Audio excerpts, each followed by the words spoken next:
TitleMatchNetwork.com.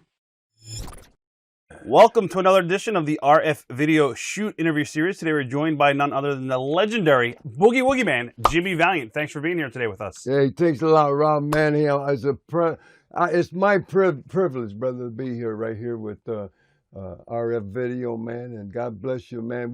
We left, me and my partner, Chris Collins, man, we left at 5 a.m. this morning. I got up at 1, brother. And, wow. Hey, like you, man, I train, but I don't train with that heavy stuff, man. You know, I do a lot of stretching and everything. And I got up, man. Hey, I showered, I trained, worked out a little bit, stretching, ate good protein. Right, breakfast? Yeah, man. And hey, we hit the road. And Good. We're here. Well, let's begin. Let's talk about life growing up for Jimmy Valiant. What was life growing up as a young teenager and all that stuff? Well, you know, Rob, I tell you, I was like 12 years old, man, playing Little League, you know, and it's something that it's just, I felt a little funny, something inside, you know, as I was batting one time and during the game, and I said, man, geez, that felt real funny in my chest or whatever. But I didn't say nothing to the coach. I didn't say nothing to my mother and father because I was afraid they'd make me quit, you know. And I didn't know, something wasn't right, you know. But then it'd go away, and man, it wouldn't happen for months and that. And then I started playing football in the 7th and 8th grade and went all the way through high school. I played 6 years of football all the way through high school. And I felt the same thing. So I knew something was going on. But again, I wouldn't tell the coach or no one because then I wrestled for over 50 years, and I still had it. So when I got 75, all of a sudden I just fell apart or something because, hey, years ago, Rob, man, you know, we'd go to every state had a commission. I mean, every state, Indiana, Illinois, wherever we went, Tennessee, and of course now they don't. Just a few states have. Maryland has one, right? You know, commission, and Virginia and Kentucky, South Carolina, but most of didn't. But every commission state. They had to have a commissioned doctor. So the doctor would come, they'd check our heart, all the boys, I mean, for 50-something years, and no one caught nothing. And then 75 years old, I go, and they said, you know, your heart is offbeat. It's not steady. And so they sent me to heart specialist. So I got the AFib, which is irregular heartbeat. Right. And he says, did you know you had it? And I says, well, I knew since I was 12 years old I had something, but now I know. So they put me on stuff because they're afraid of blood clot or whatever. Yeah. But anyway, here's what I'm saying is growing up. So when I was like 12 years old, I also seen this one ad. I want to tell the people this. This is so cool because it's an ad and it's Charles Atlas course. You know, be a He-Man in 6 days or whatever. It's dynamic tension. You send in 10 cents. It was a dime, man. Right. For for this course, and you get a course and explains how to do it, and it's just, you know, pressing against one thing, and it's all no weights or nothing. So but I followed the picture, and he was a skinny, you know, a kid, and here's a big, strong guy came and pushed him in the sand. Down. Yeah, kick sand I've in seen his that. face. Yeah. That was it, brother. You seen it? It's in a Mad magazine when I was little. You bet. There it is. Well, that one your marketing ad, you know, changed many a young boy's life, you know, to build their body and wanted to be like that, because the next summer, he's the He-Man, and he shoved that guy's face, took his girl back, or took his girl, whatever, and he was the He-Man, see? And from a 99-pound weakling, it says, to a He-Man. Well, that marketing, that changed my life. So I said, man, how do you do that? I talked to my dad, and he says, well, he was a millwright, and he said, we got some big ball bearings that work. He said, I'm going to weld a handle on it, you know, and he says, I'm going to bring it home to you, and I know you got to lift it. So I didn't know what I was doing. I lifted stuff until it burnt, man, and I jumped down. I do 25 push-ups every night just before I went to bed. Boom, boom, boom, 25 push-ups, jump in bed, man, and my heart just going ding, ding, ding, ding, ding, ding. And then I dream, I just fall right to sleep, man, dream of big muscles and wrestling. I love wrestling, I always love wrestling. And hey, it worked out for me, man. It worked for me, brother. So but that was my whole life growing up, and I grew up in a Christian family.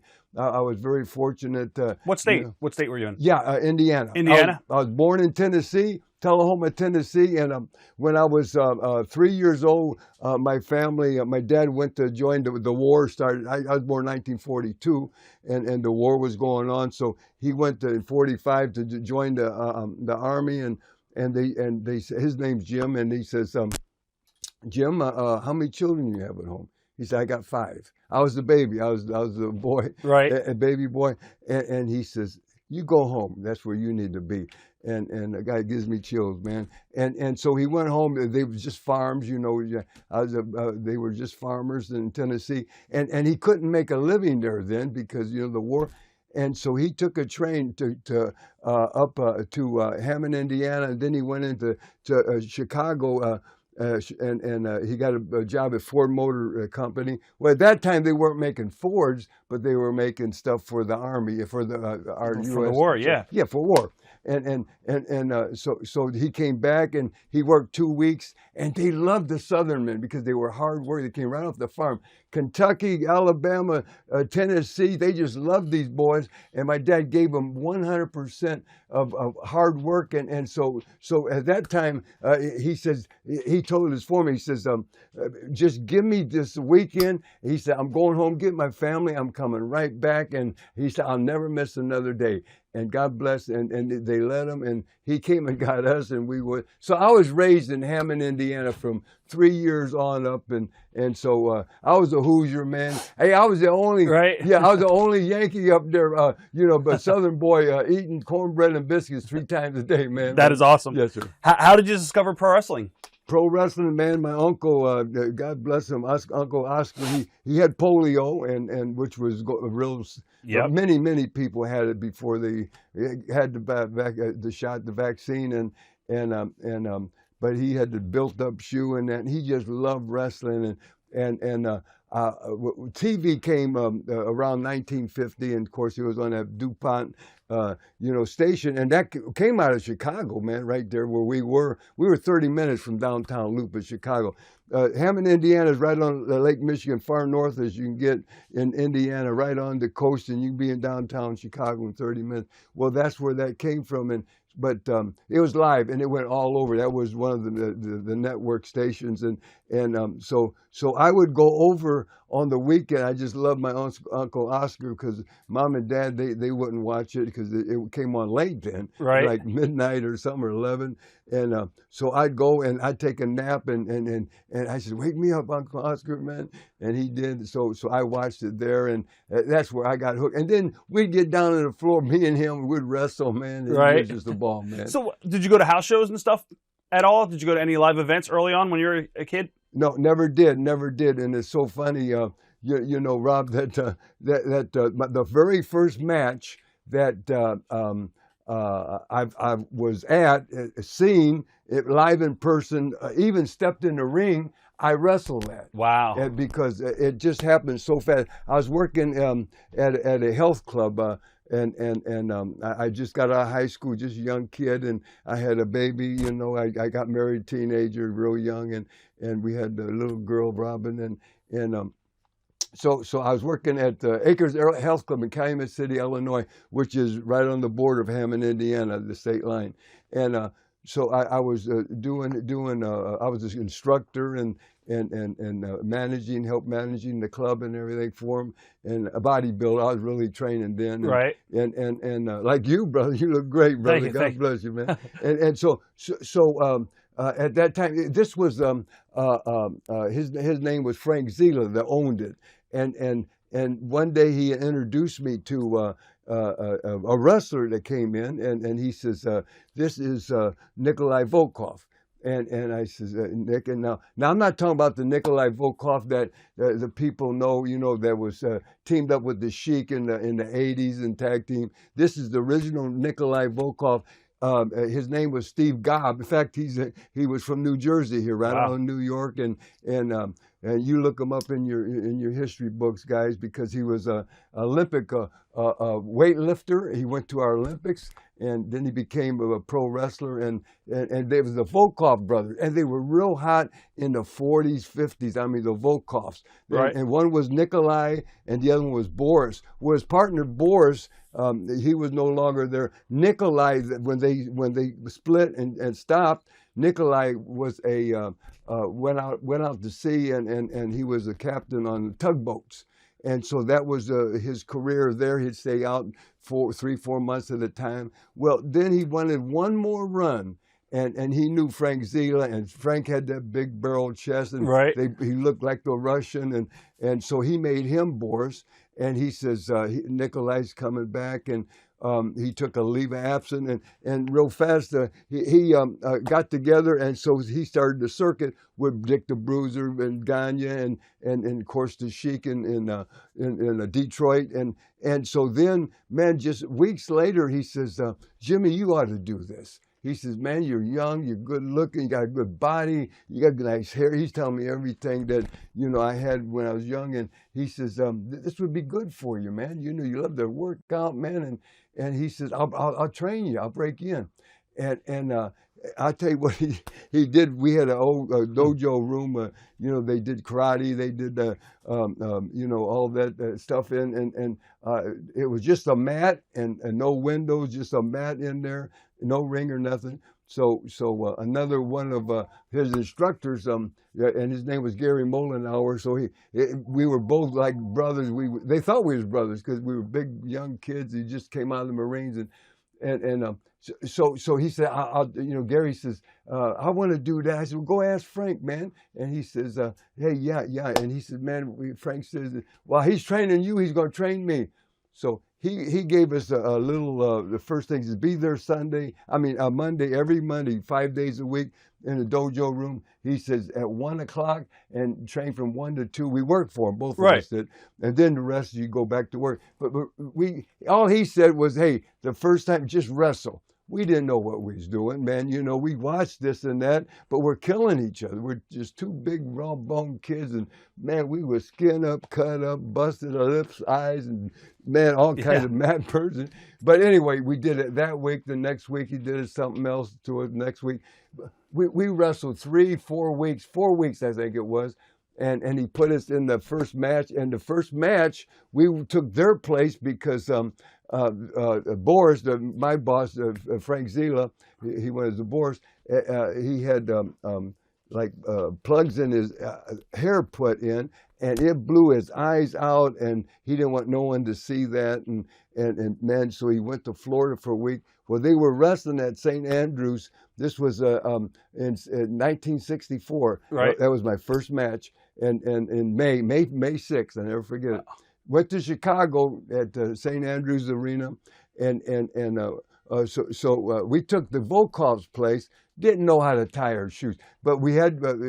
They bought our shoes and our tights for us because the week before they went at Carr and Hildegard, so they got that done, and so he came back and.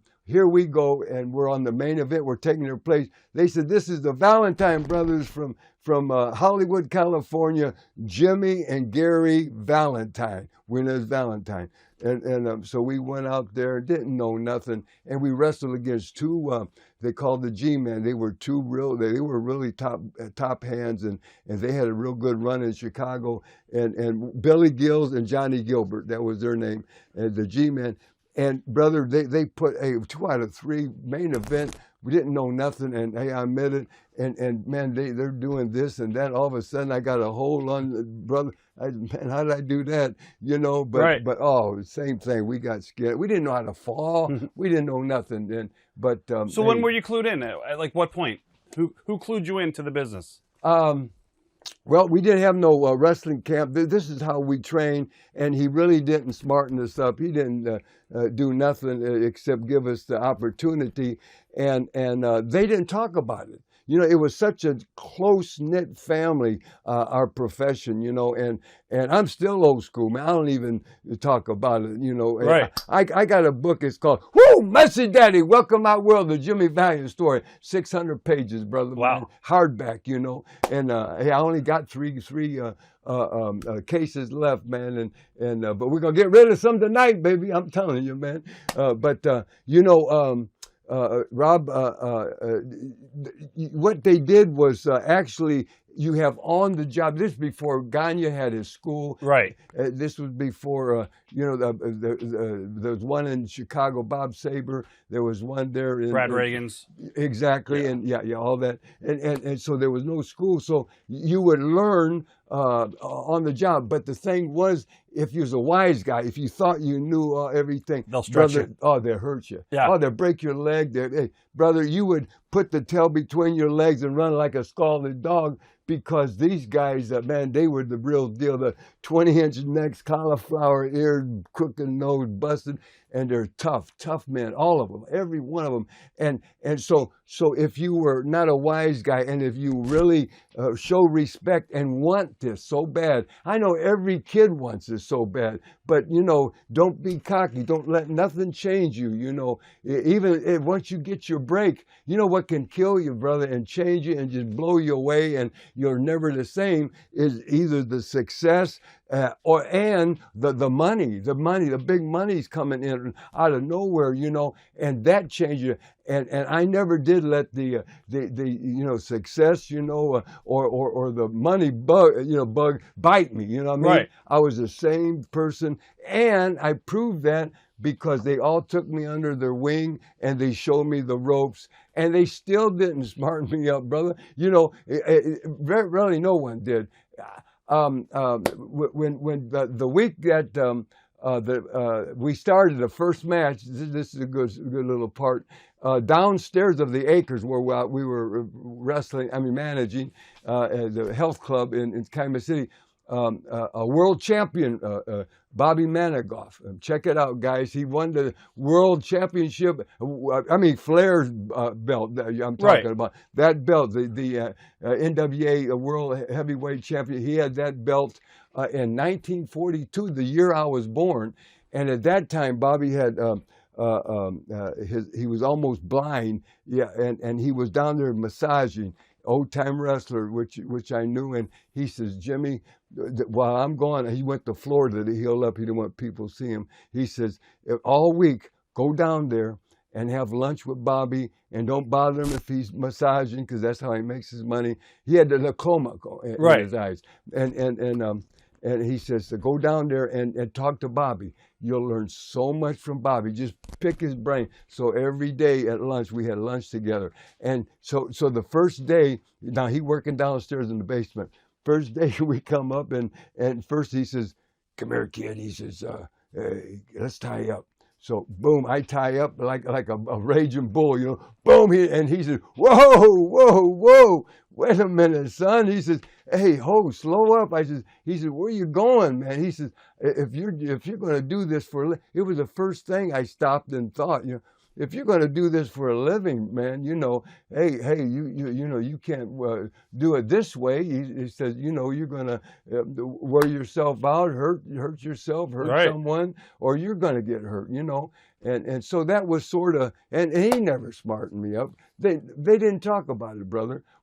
They protected that like you would protect your family, man, you know, the business, you know. And oh, man, it's like night and day, man. As far as working AWA in that era, what was the loops like for AWA? Because eventually you went on to work a little bit for AWA. You bet.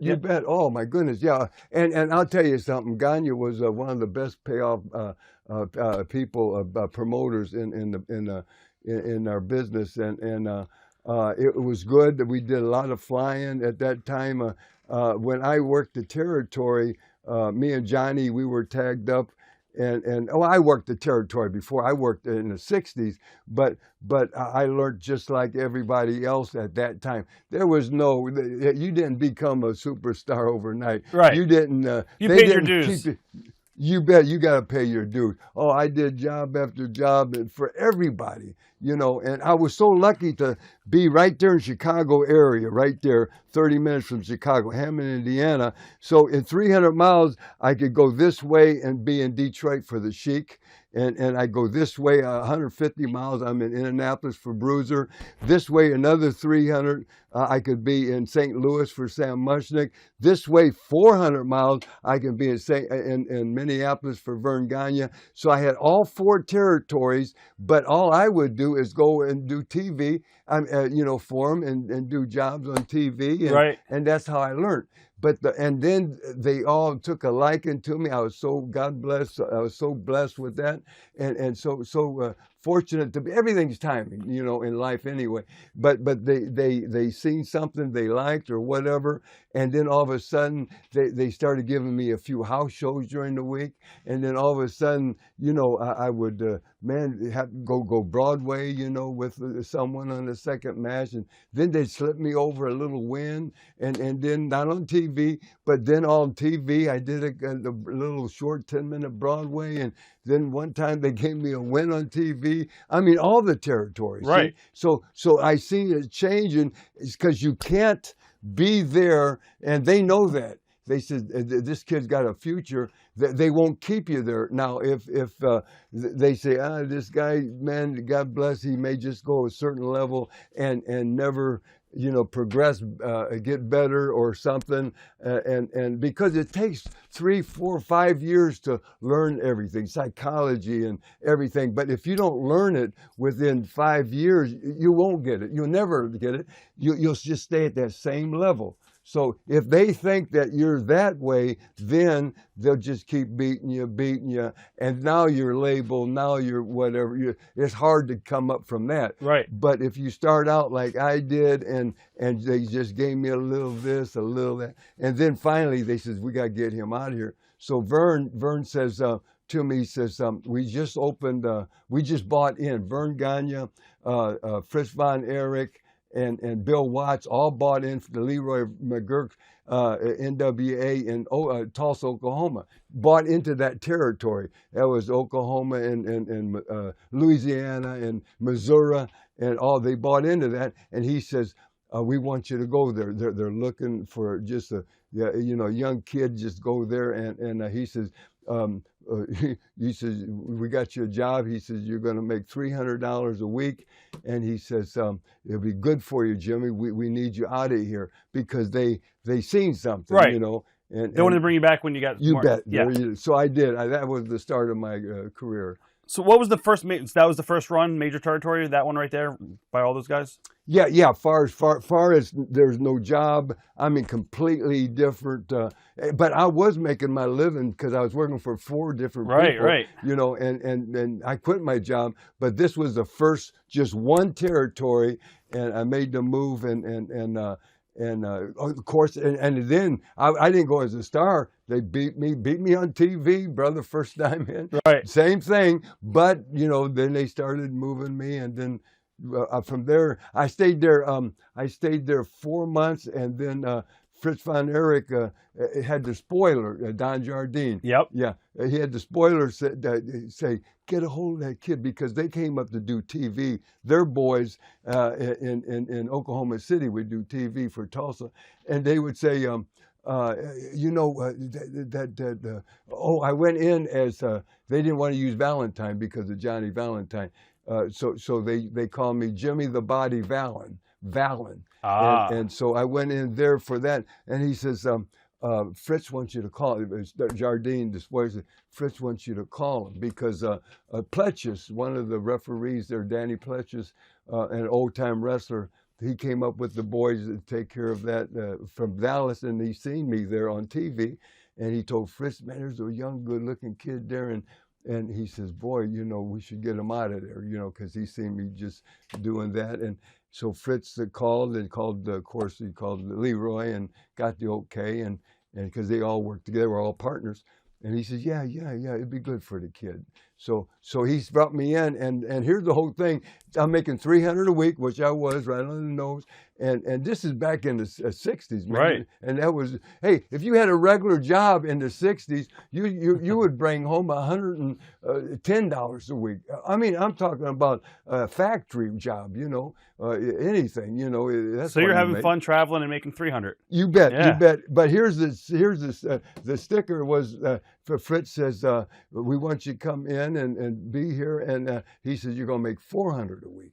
See what I mean? So there's another 100. So it's a no-brainer, man. Boom! I moved the family to Dallas. Now, before you went to Dallas, you worked a little bit underneath. We were talking about AWA. You were around a lot of legends. I mean, Larry Hennig was there, Dick the Bruiser, Rene Gallet. You mentioned Bill Watts, Luke Graham, Blackjack Lanza. I mean, there's a lot of big time wrestlers there. Any stories with any of those guys? Any of those names ring a bell as far as like any good memories? Lars Anderson. Oh, you bet, you bet. You know, my goodness, big Axe Henning. Me and Johnny worked with him.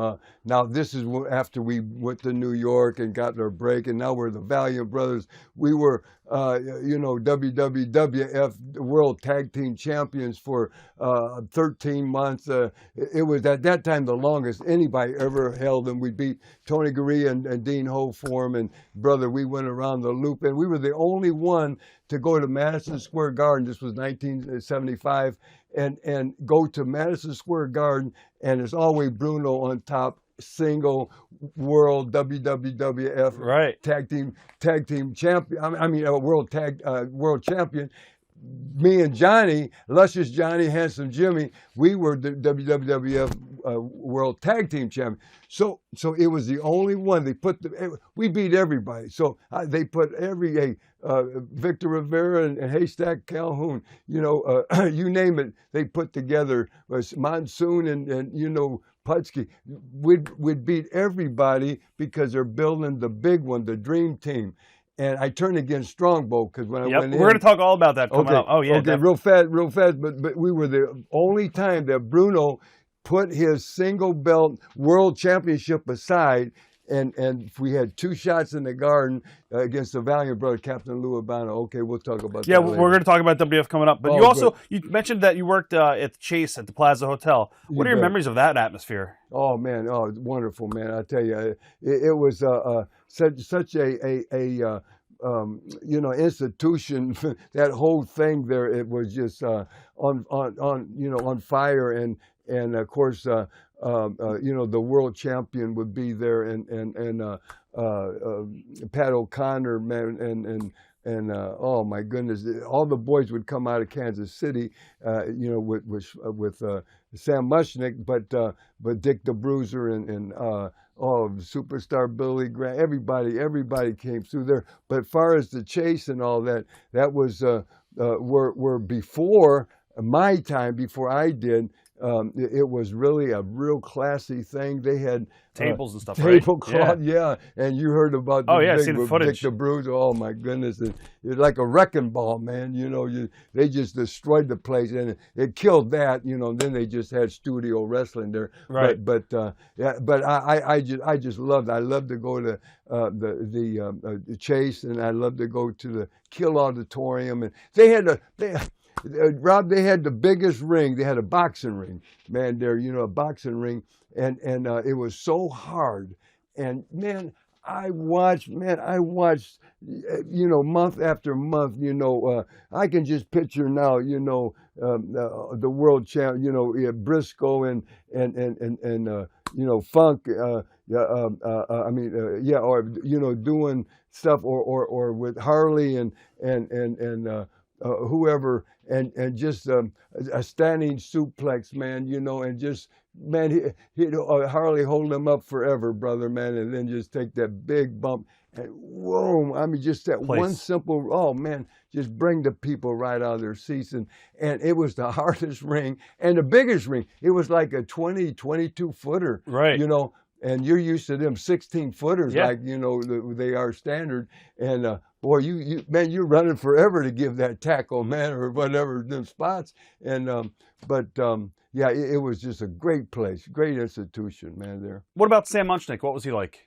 beautiful, beautiful man. Oh, so nice, so kind, and you just loved him, you know. And he had a little, of course, his wrestling office, and just like in Houston, Texas, you know, and they all had their little wall of fame, man. And boy, I was so honored. You know, years later, I'd go and you'd see your young picture there and different. You know, it Right. was like something really special, just like the amphitheater in Chicago. You know, with WWA and Bruiser, and I was you know, inducted in that Hall of Fame, with the youngest ever, and they had a big, almost life-size poster, you know, of each one, and it was hanging there until they tore it down. Yeah. Now, after you went to Texas, and then after Texas, you wound up in WWWF in 1971. Memories of Vince Senior, Vince McMahon Senior. What was he like? Oh man, brother, you know, just I'm gonna tell you exactly. He was gold. Whatever he told you, you take it to the Handshake bank. deals too, right? You take it to the yes sir, brother. And but when the Fritz called me in, I was only there 3 months. And let me tell you how this works, Yep. brother. And it's all about money. And he says, Jimmy, Vince McMahon called, and he's looking for a young kid, and I told him I got a good-looking young kid here, and so we want to send you to New York, and you start TV and dot. Now I haven't got my break yet. I'm still you know, just in the middle and doing stuff. I work, you know, I teamed up, worked with Bob Orton Sr. Right. You know, the third generation, Randy, and of course Junior. Yep. You know, and I worked with him many times, teamed up. But I was working with his father. But so fortunate. What a crew they had. They had, well, Dusty, man, he was there. You know, we were just me and Dusty just starting out. You know, together, but Valentine was there, and Johnny Valentine was there, you know. Yep. And, oh man, hey, he was in class by himself. But going back, Fritz says, and I didn't want to go. I said, Fritz, I just got here, just got my babies in school, and got everything going, and just rented an apartment. And he says, it'd be good for you, Jim. I want you to go. And he says, I'll tell you what. He says, you go, stay 2 weeks. You call me. And he says, leave your family here, because I want him to finish school somewhere. Right. And he says, and if you just say, I want to come home, he says, get on the next plane, come home, you got your job, and you continue here. So he says, but here's the kicker. He says, you're making $400 here. He says, there, you're going to make $500. See, another $100. Right. Boom. So here I go. I said, yes, sir. Okay. So I honored that. And sure enough, hey, every week. So when I'm first time, now listen to this, this is so cool. Yeah. I go in and Monsoon Gino, man, I love him so much. God bless him, man. And so Gorilla Monsoon, he greeted me at the door, and he says, Jimmy, he says, come in, welcome. And in that little room there, Willie Ginzenberg, he was the president of WWWF then. And there was also Skolin, Arnold, yep. Arnold, the Golden Boy. And also there was from New Jersey right here, what was that? Shoot, man. Oh, man. Another one of their agents. I love it. Blackjack Lanza? No. Wait, old timer. Tony Garea? No. His son, Mario's son. Savoldi? Yeah, Savoldi, Angelo. Right. He's my brother. I love him, man. And God bless Angie. He was there, so I met them, and he introduced, and then he took me in, and he says, okay, there's the boss, and he just says, he's expecting you, Jimmy.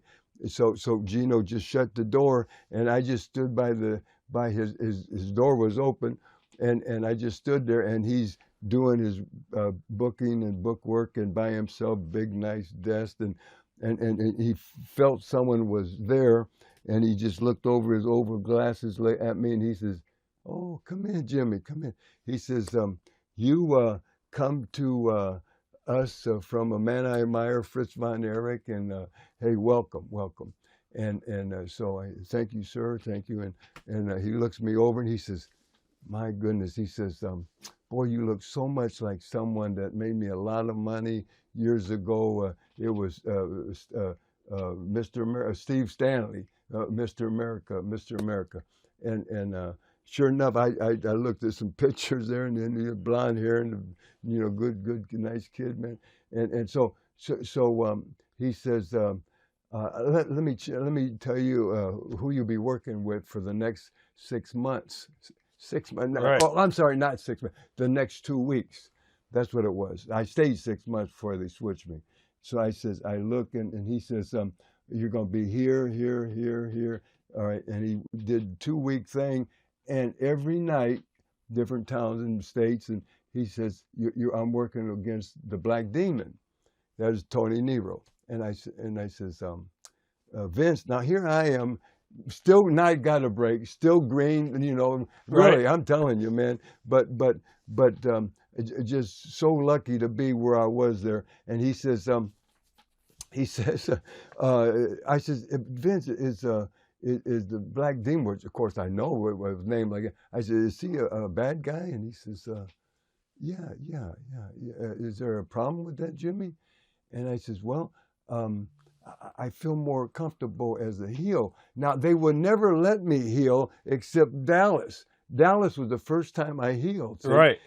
Because they brought me in as a just real cocky heel. And I loved it. I only did it for 3 months, man, but I loved it. See, and I wanted to heel for all them other years, but every promoter says, no, you're too young. Yeah, you're too good looking. You know, your baby face. He says, they call us white meat. He said, we want these old nasty heels to work you over. So you get the sympathy to do them jobs on TV, see? So nobody would. I mean, the Sheik, Bruiser, Mushnick, Gagne, nobody. I was always a good guy. Right. So, but finally, Fritz, and that's another reason I wanted to stay there. I loved that because, I teamed up with, I told you, Bob Orton Sr., and as a heel. And so anyway, then he says, is there a problem with that? I says, well, I feel more comfortable. Like I only did it 3 months. Right. And he says, I'll tell you what.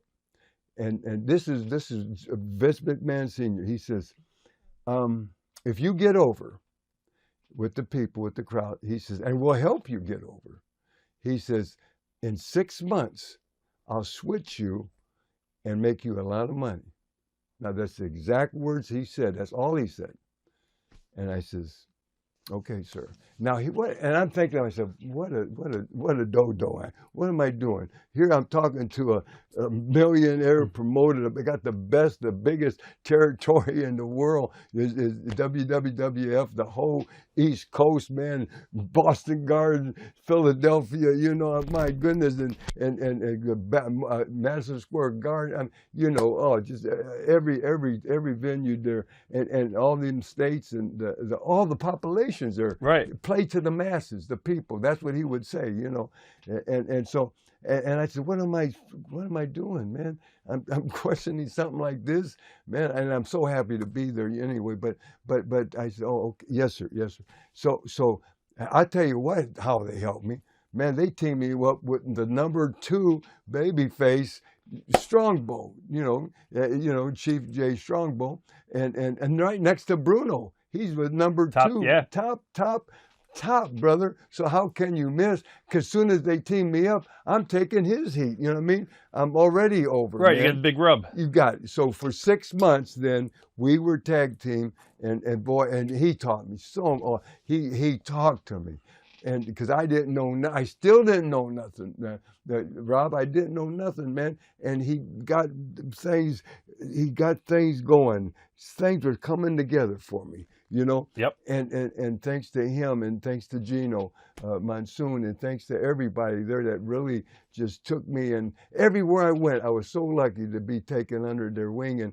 And by 6 months, Vince McMahon Sr. had to that day write it down.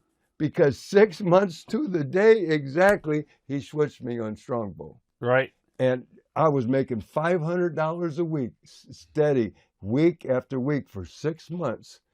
And that first time, that following week, then I was with Strongbow. I changed on him. That next check was $1,500. That's a big payday jump. Oh man, Yeah. $1,000 a week raised, and I averaged that until that run was done, and Vince sent me to Japan for 2 tours, and man, that's where I got my break, and it was from then on. Yeah. Also, when you were in WWF, you had a lot of good company. You worked a little bit with Grand Wizard. Memories of Ernie. Oh, brother! Oh, God, I love him so much. I knew Ernie, from the Sheik, because he was the Sheik's manager, and at this time when I got to New York, then he was the Grand Wizard, and he was there full time. And they had Blassie there, and they had Captain Lou Albano. They had the best managers in the world, And You actually teamed with Blassie, I think, one time, right? Pardon me? Did you team with Blassie maybe one time? Oh yeah, yeah, I did. I sure did. Yes, I did. Very good, man. Very, very knowledgeable. And then before that, pretty boy Bobby Heenan managed me. So I had the best managers ever in the world. So they all helped, Right. But yeah. So they when I switched with Strongbow, and that's when they gave me him, and they teamed after I had my run with him, and then we did. I had a run with Pedro Morales, and at Boston we had 2 big shots in the Garden, man, and different places. But then he teamed me up with Beautiful Bobby. Now I'm not talking about Beautiful Bobby Eaton. I'm talking about Beautiful Bobby Harmon. Yep. Yep. You know, brother. So one time, Ernie, I'll tell you a great story. Ernie says, I'm going to try something. And I already okayed it with Vince. He says, nobody's ever come out to music. Now, this was like 1971. And he says, years ago, he remembers that Gorgeous George came out to music once or twice on TV, never in arena. Right. And he says, and he came out to Pops and Circumstance or whatever, that music that like you're graduating music. It was just right. something. And so he says, I'm going to play this on this cassette, and have them play that, on the speaker in Madison Square Garden. So we were the first to come out to music, and boy, music makes you, we were bad guys, but I seen that and I never forgot it. And so a little later on, I always remember Ernie telling me, and we came out to a few, but it wasn't right for a heel at that time because the people, man, they want to move. And so when I went to Memphis, I know we're going to get to it, but when I went to Memphis, Jimmy Hart, we cut a couple records on me, and he cut a couple with Lawler, and I started coming out to music first there, and because I remember that, see, in the late 70s, and of course I was a heel, and man. I mean, I was a baby face, and man, the people, boy, and I started dancing, and that sort of set up later on for the Boogie Woogie Man, but right, but I don't want to get ahead of you. Yes, sir. Yeah. No, so back in WWF, when you challenged Pedro Morales, he was the top guy right there, and you got to work a lot with him. What was he like behind the scenes and as a worker? And the fans were really into Pedro. So were you ever nervous with getting too much heat on him? Of course, brother, God bless, the Latins, they're so hot-blooded, man, and great fans, and I'm telling you, it was a rough deal. Me and Johnny, we came out, we wrestled with, in Springfield, Mass, complete sellout, man, and we wrestled Pedro and Victor Rivera, and they were the number 1 and 2 baby faces, Right. man. You know, WWWF in the '70s, and so Pedro, just like Bruno did. It wasn't for he wore the belt out and everything, but it was just they were going after our belts, me and Johnny, and I'm telling you, brother, that crowd was just solid, and man, people, hey, I got stabbed, I got coffee thrown on me, Cars beer, probably destroyed. Oh my goodness! Oh, they tried to burn you sitting there. They smoked in the ring. Yeah. They burn you with your cigarette. That's just going to the ring, you know. Yeah. And I got cut that night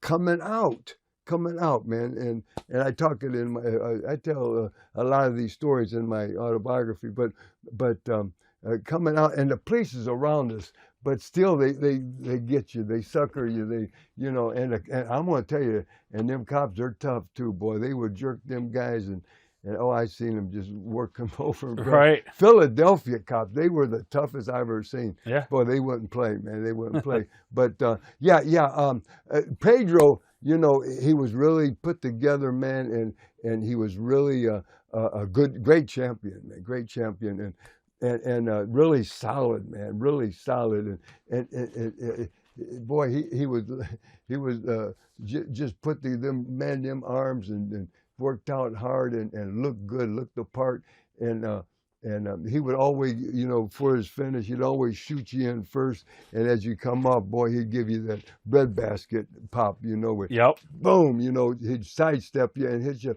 and he would hit me right here where knocks the wind out, the bread right here every time. And now here's my shot with him, and and I'm not going to say nothing to him. I'm not going to say nothing in the office, because brother, that's what you're there for, to work with the champ, because you're making big money. Right. There's no more money than working with the champ, and I got a real good run going. So I'm thinking to myself, okay, he shot me in and he got me. Now he got me 2 nights in a row, and he's just killing me right here. And I says, okay. And because he really puts it together, brother. And I says, what I'm going to do tonight, I'm going to shoot in as I come off, because I know he's going to do this. Rob, I says, at the last minute, I'm going to go just up in the air a little, not jump, but just sort of go up so he get me right here, right in the middle, right, where you could take it. And when he did, and I did, at the very last minute, he adjusted, boom, hits me right here. I said, okay, that's cool. Okay, next night, I says, what I'm going to do this time, shoot me in. This is so funny. And at the last minute, Rob, when I get to him, instead of going up or straight ahead, I'm going to go down, and maybe he'll sort of hit me in the chest here or something. Boom, shoot me again, and he's there, and as I go at the last minute I drop, boom, he adjusts, got me again. I said, it don't matter. Come get me, baby, every night. I just right at him, brother. Right. Boom. You take it, because that paycheck, man, is all about that jack, man. I'm trying to feed my family and do it, and because I knew it wouldn't last long. Because right behind me, here comes Stasiak, and man, he's going to get his shots. And in fact, Stasiak took the belt from him. I was there. You teamed with him in 6-man too, I believe, right? You actually teamed up with Stan. Oh, yes. Yeah. Oh, you bet. Oh, brother. Yeah. He had that good punch, man. And he's great guy. Ernie man. Ladd was there too. Eddie Graham. You bet. Oh, my goodness. Yeah. And of course, Eddie went down to Florida and opened up, down in Florida. So we'll did, talk about that too. Yeah. You were around Bruno Sammartino a lot. What was Bruno like around this period of time? Yeah, super guy, brother, man. I just give him so much credit. Of course, he broke Johnny, my brother, in Johnny Valiant, and they were both from North Hills in Pittsburgh, out of Pittsburgh, and Johnny lived like a block and the next block over, and if you went around it, but he would cut through yards and that. He could be there in just in a couple minutes, and he would you know, talk to Bruno, and Bruno really got him started. And but I respect them all so much. And talking about looking at the part, you know, there's that 20-inch neck, cauliflower ears, and crook nose, and scars, and I mean, you know, he was put together, boy. But you know, he was just such a solid worker. And Dick the Bruiser, you know, when me and Johnny got together, you know,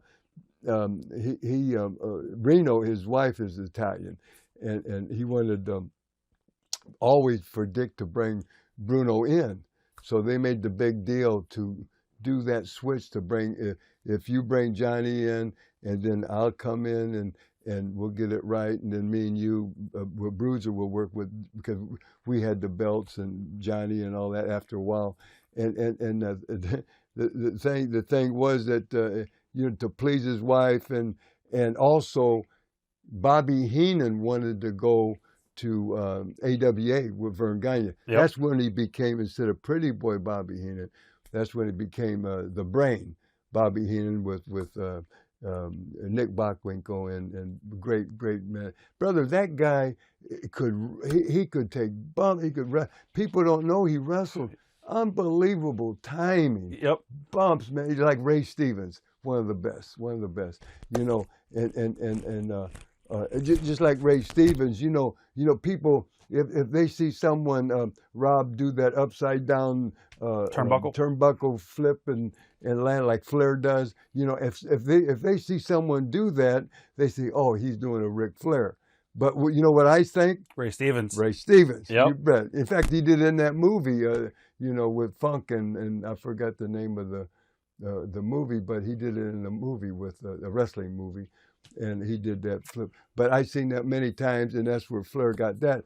And there's only so many things you can do. And I tell, you know, I got a wrestling camp in Charlottesville, Virginia, and I tell all my kids, and 30 years I've had my camp, and I tell my kids, I says, Boogie's Wrestling Camp, I says, you know, take one or two things, Rob, from your favorite performers, and then you got them, and work on them, hone them, perfect them, and get them right, get them all set, and then put them all together, and then develop your own stuff, and then you're not copying nobody, because you got 4 or 5 different things from different people, because it'd be pretty boring if everybody came out, you know, like The Rock or Hogan or exactly. Yeah, so you know, so then you got your own thing, and you got to be different, man, and you know, which I always was, and that's how I got over. We got to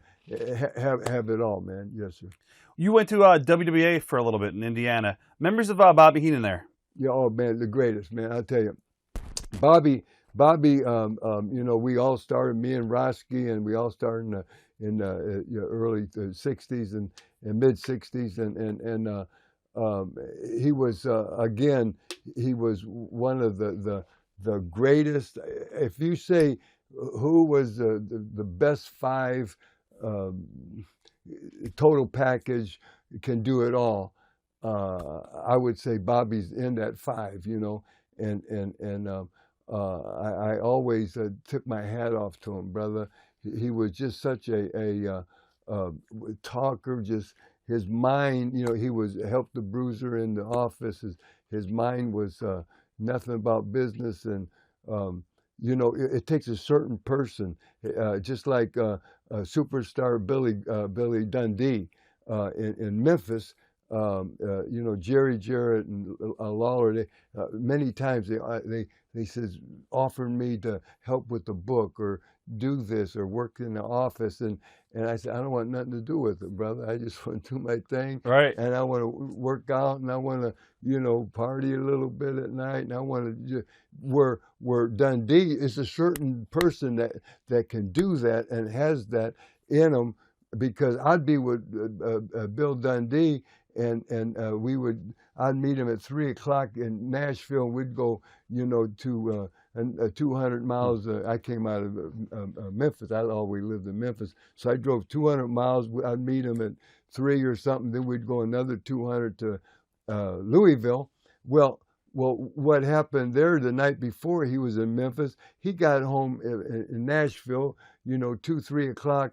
He'd get up the next morning, and brother, at 8 o'clock, 9 o'clock, he had to be at the office, and he'd stay in the office until like 1 o'clock, with Jarrett,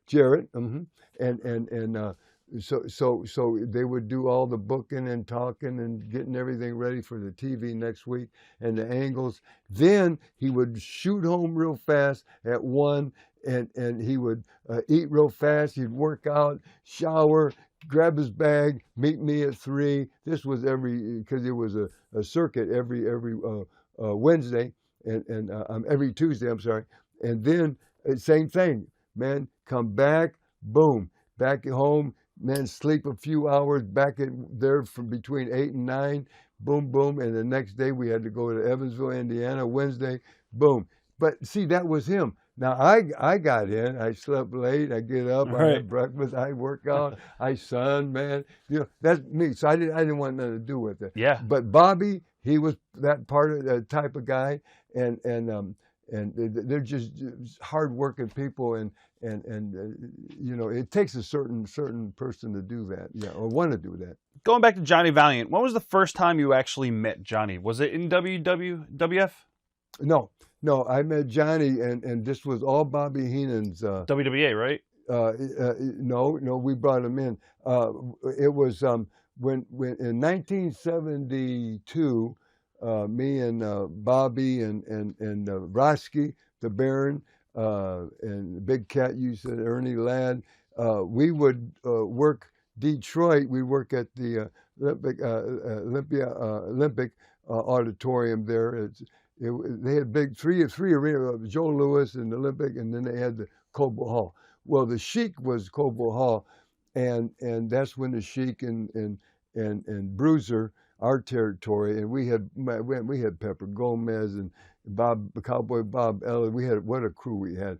Ivan Koloff. We had some big stars. So we went in there. He did against them, and I'm with Bruiser, and we was running Saturday once a month, against them, and so when we did. Bruiser was using Dave McKegney, Bearman from Canada, and Wolfman, Farkas, Willie Farkas, and he'd bring his bear in, a couple of times a year. But well, every time in the summer only, because he would get the hockey arenas. There's all ice and everything all winter. So he would run shows. And so what do you do, Rob, is he would know we were there. He'd book he'd call it Bobby. He says, who's going to be there? He says, well, Handsome and Roski and me this week. Ernie's not coming, but us 3. He said, okay. They're just for instance. Right. So we would stay over. We'd stay over there in Dearborn by the big tire there, Goodyear tire. And right there's a Ramada Inn.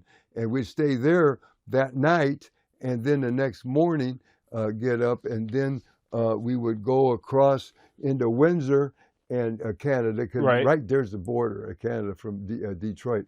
And then we'd go on down, 80, 90 miles to London, Ontario, London.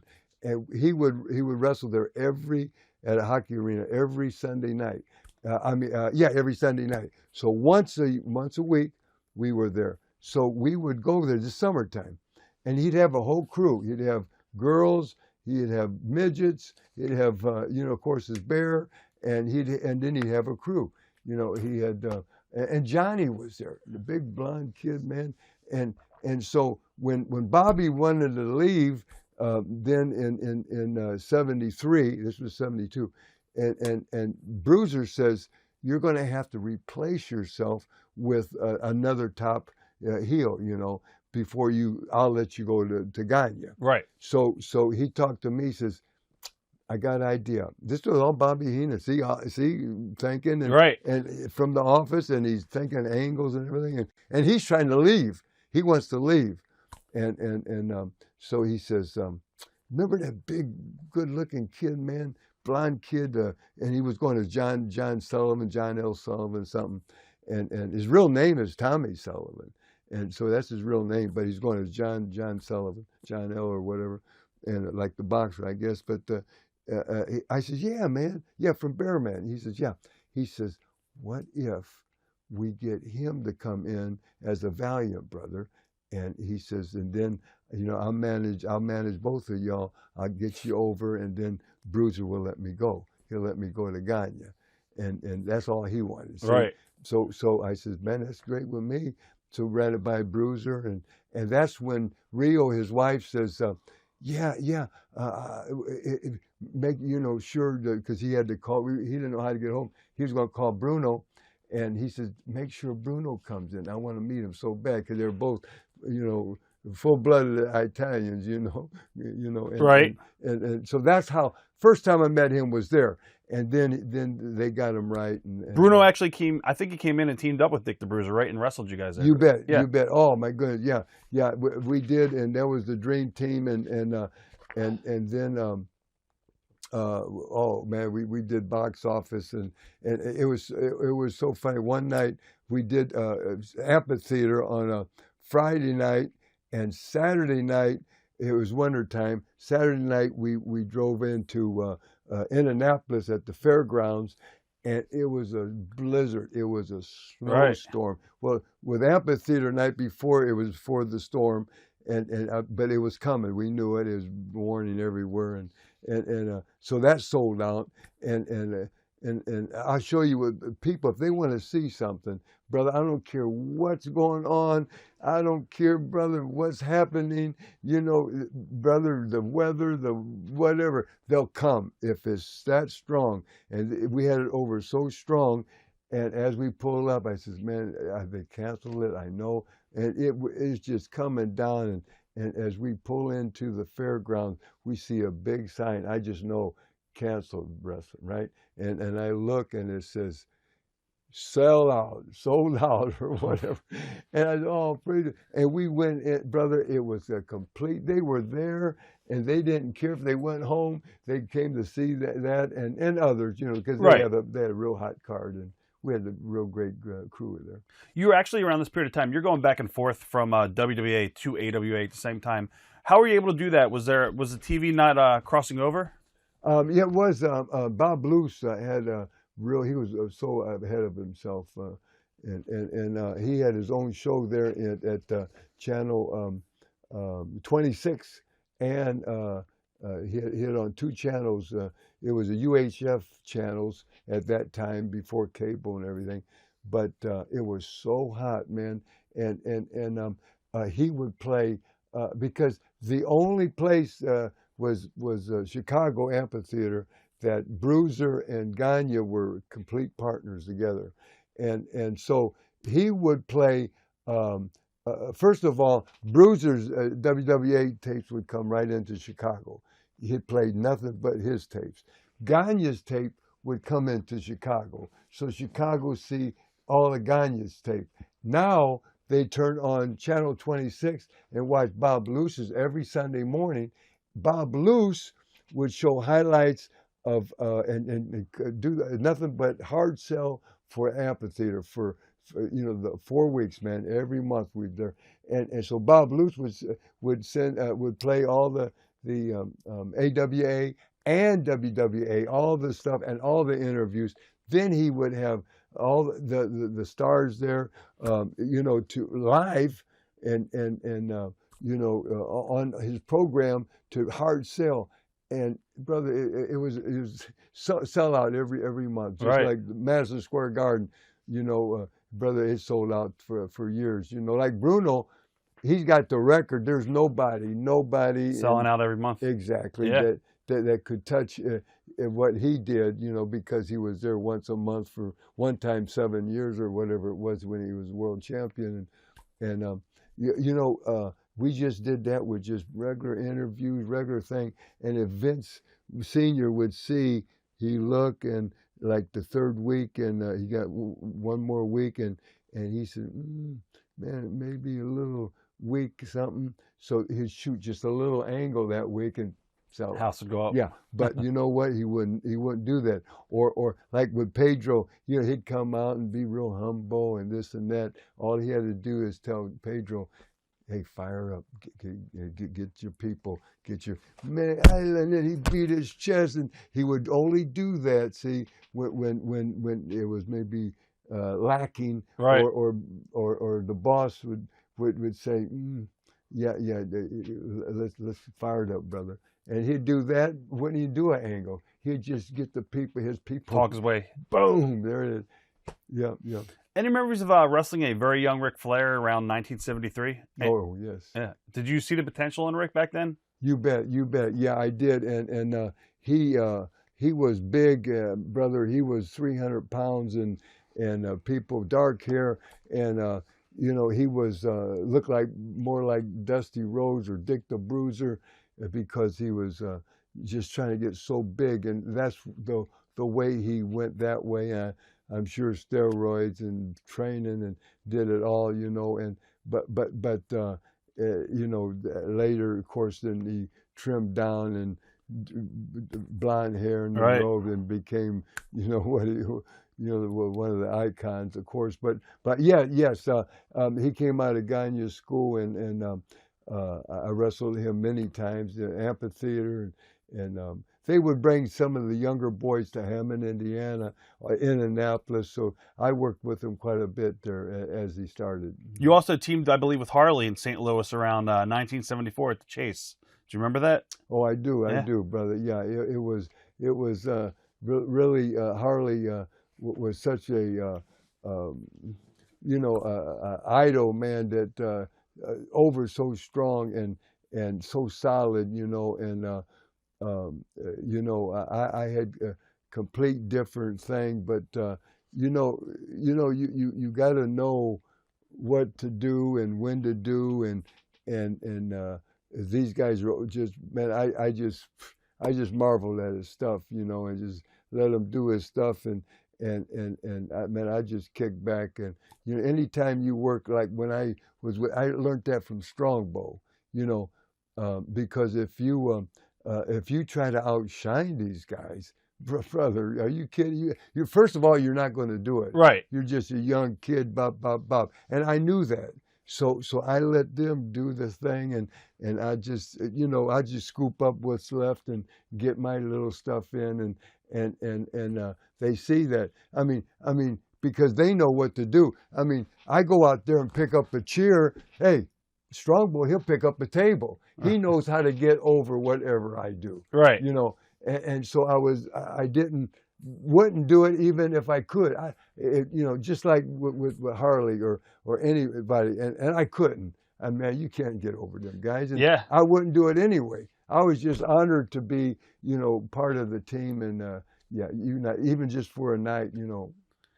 You got to work a little bit with teaming up with Johnny. You worked in St. Louis against Pat O'Connor and Bobo Brazil as well, too, right? You bet. Yeah. Bobo was he was a master, man, and just so cool, man. He'd come out, boy, you know, just dancing and you know, a lost art is a lot of the old timers, they chant. They used to get a rhythm going, you know, and all he would all night during the match, ha cha cha, ha cha cha, ha cha cha, ha. That's all he'd do. He'd say ha cha cha, you know, and different chants, and you know, so many things like Carney. You know, we'd talk or Carney and you know, and I never talked too much, but I understood because the old timers would, and so they called the people marks that yeah, so they wouldn't understand. Yeah. And so you know, what we got was from the carnival, you know. All of our stuff, like Smaz, like Babyface, Heels, this is all carnival talk, you know, and they talk Carney in front of people, in front of each other, in front of people, and they wouldn't understand. And it's sort of like a pig Latin, or you know, more or less, and you know, and yeah. But you know, like what time is we said with you know, whatever, and and they would shoot that out, but you wouldn't know, you know. Yeah. Yeah. You actually you finished up with AWA and WWA, and you headed back to WWWF. At this period of time, you got the tag belts on your first night in. How did WWWF change at all since your very first run? Was it different for you the second time in? No, not at all, not at all. And you know, it was a blessing again. You know, to just when I left, Vince McMahon Sr. told me, he says, Jimmy, you handle yourself like a gentleman. We everybody enjoyed you here. I was there 15 months. He says, I want you back every 4 years. And while he was living, I went back basically every 4 years. I was there like 70, 71. Then I came back 74. Then I came back 78 with Gentleman Jerry, right, and the six man. And so he whatever he says is gold. Yeah, take it to the bank. I was back every 4 years. You worked with Lou when you went back, right? Albano was your manager? Captain, yeah. Yeah. Yeah. It was the Grand Wizard had my you know, contract, you know, and Lou wanted to buy it from him, or they traded something or whatever the deal, because I came in with Johnny, and so Johnny, Captain Lou Bano managed Johnny and myself, yeah. Mm-hmm. There's a lot of guys there around this period of time. You had Tony Garea, Zbyszko, Haystacks, Andre. What was Andre like? Oh man, brother, he was so super. If he liked you, and I was fortunate, he liked me, man. You know, I'd talk, oh Jimmy, sit down, oh Jimmy, you know, and he was in the ring, brother. He was like a bear. You know, I mean, if he wanted to, he could just backhand you, and man, you'd flip over the top rope, land 3-4. I mean, I'm telling you, he didn't know his own strength, and I remember a cover, you know, that after in one of the wrestling magazines, one of them where he's splashing me, and I'm laying down in the middle of the ring, and he's straight out his whole body, and he coming down, and brother, I mean, you know, he could have killed me, brother. He took care of you. You bet. Yeah. You bet. Yeah, always. But hey, if he didn't like you, you know, I mean, you know, he could be rough on you, brother. Killer Kowalski, Bobby Duncombe, Dominic DeNucci, Pete Sanchez. All those guys are in the office. Not the office, I'm sorry, the company at that period of time. You bet.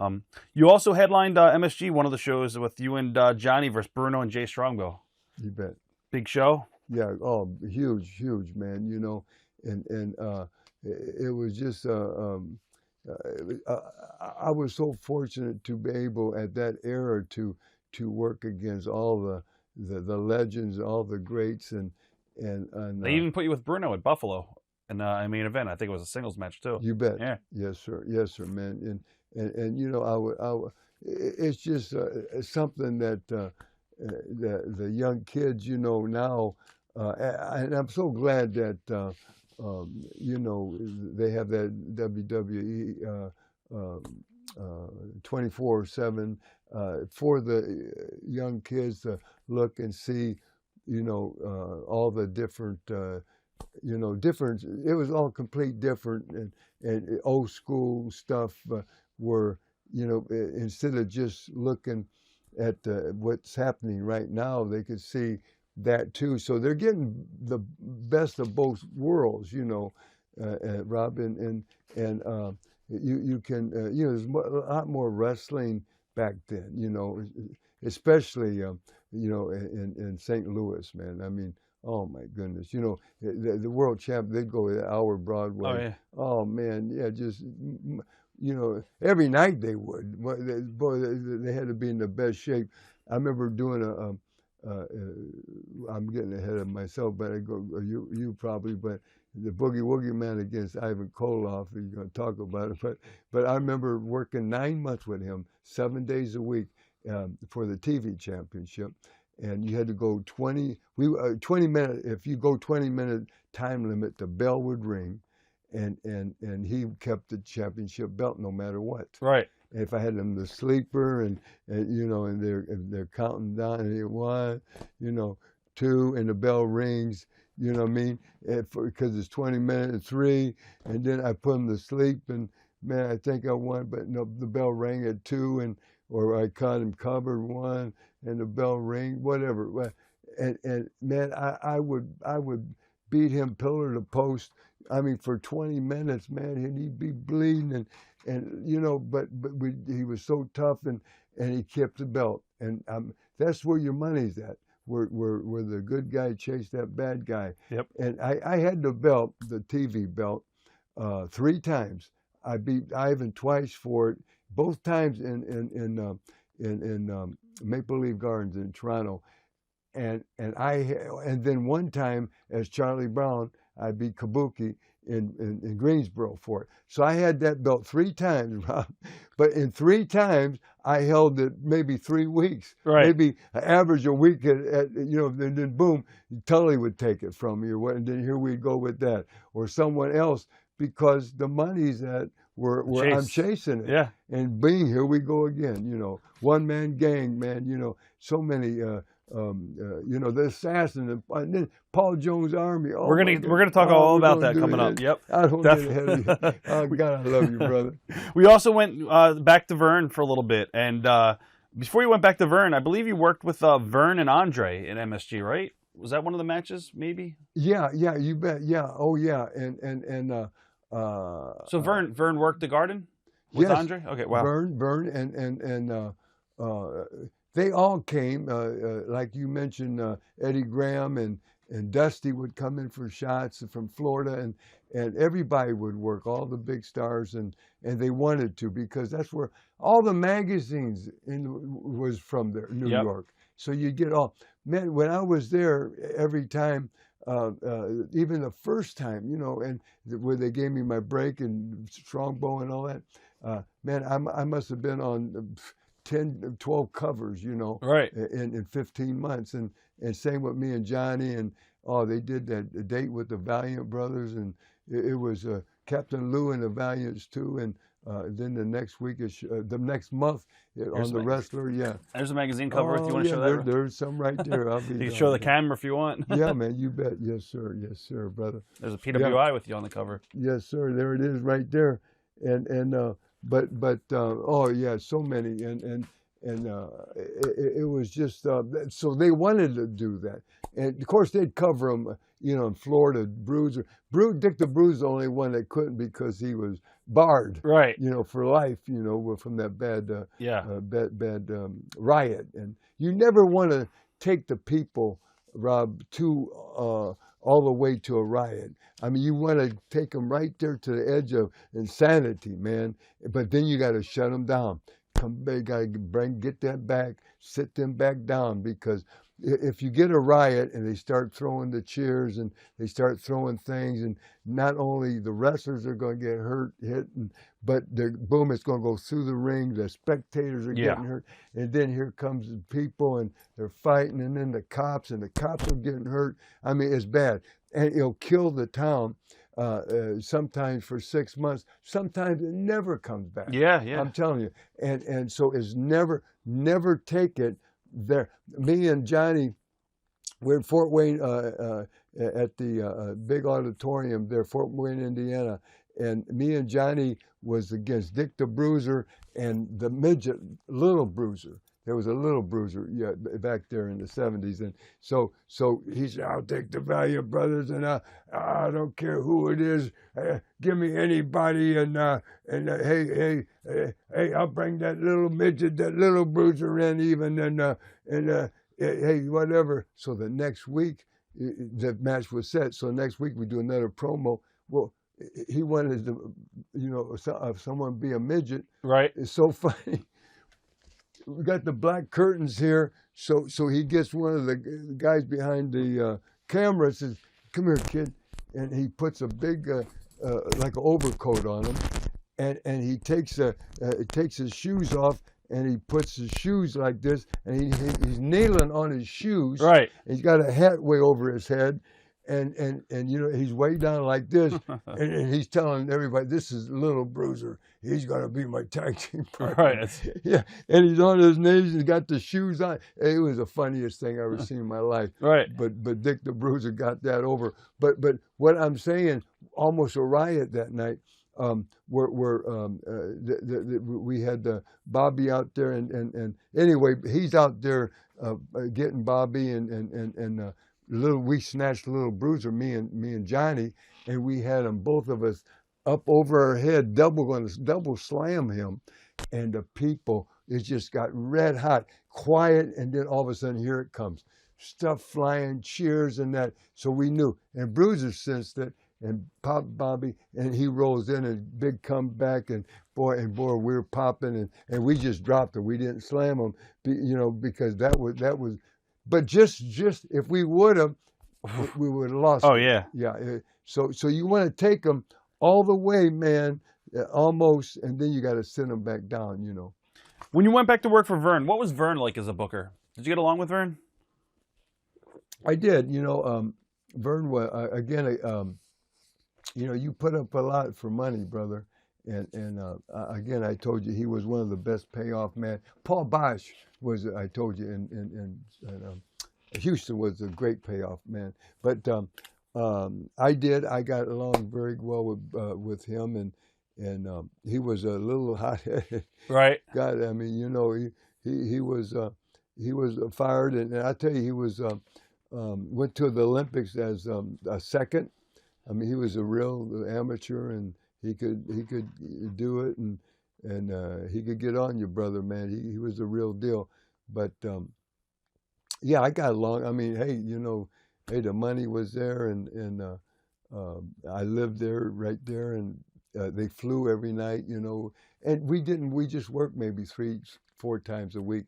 It was a real easy territory. Coldest territory. Yeah. Oh my Minnesota. goodness. Yeah, we'd go Minnesota, we'd go to Winnipeg and North and South Dakota, and oh my goodness, man, them winters would just kill you. They're killers. You had a big feud there with Dick and the Crusher. Talk about what they were like as an act and the personalities behind the scenes.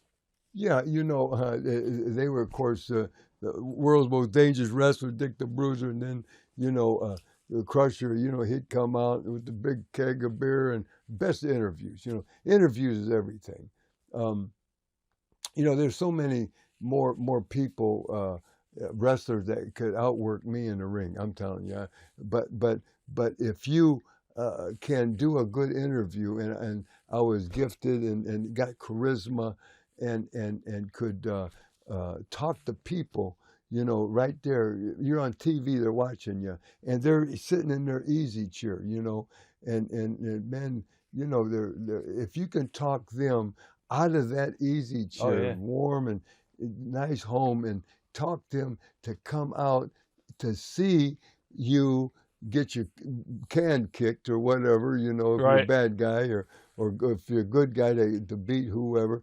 But if you can do that, if you got it, you know, brother, you know, you got something special, and I was very fortunate to be able to. God gave me the gift and to talk, and as far as the interview, you know, something like that, you know.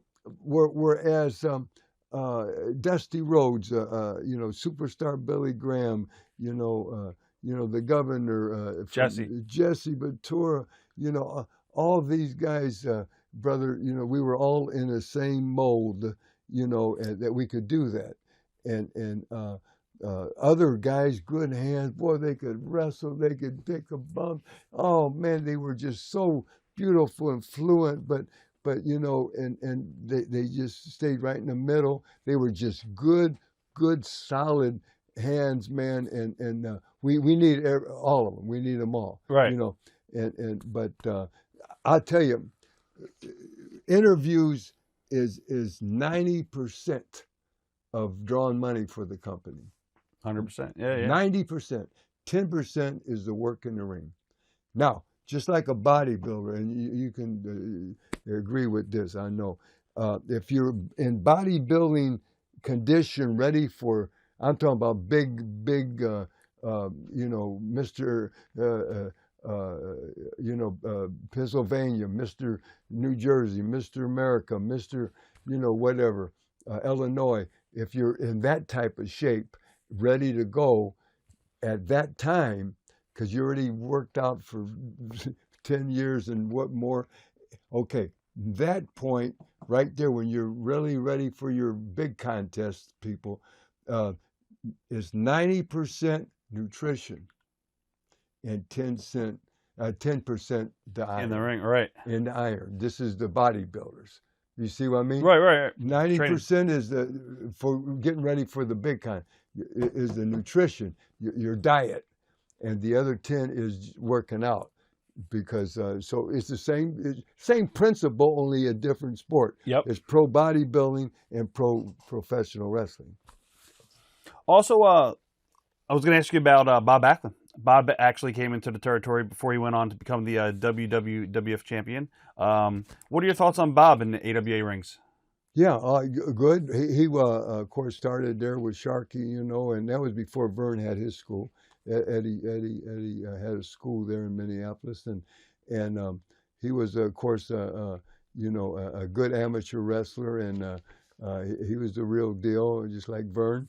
So many. Hey, Baron von Raschke, man. Hey, he wrestled in all the way through high school, college, and all. Then of course he went to the Pan Am Games.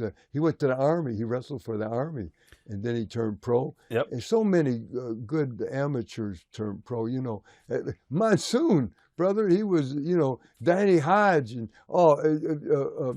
Jack Briscoe. These guys, they were national champions, of their college, for 2 or 3 times in 4 years, and both of them.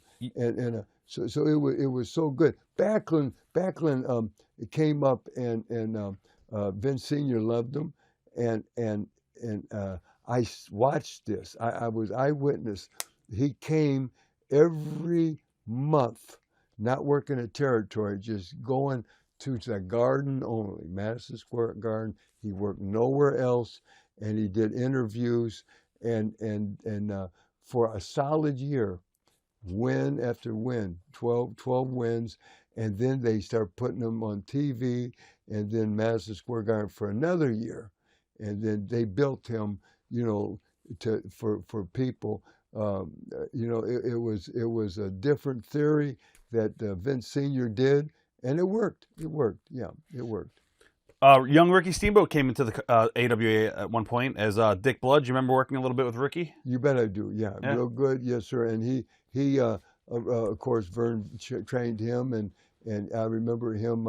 Vern said one Saturday, he said, I'm having a few of my trainees coming in and from the school, and they're gonna watch you guys do not only the matches, but that morning we did interviews. And I remember me and Johnny and we would look over, and there was Ricky, sitting right there, and boy, the next thing I know, man, he's up there with Flair, and they're up in with Crockett's, and on fire, man. He teamed up with Youngblood, and yep. Oh my goodness, what a team! Good looking 2 kids, and yeah, they were on fire, man. You and Johnny had a great feud going with Larry Hennig and Joe LeDuc. Mm-hmm. Did you guys go to All Japan at all around, what was it, 1976?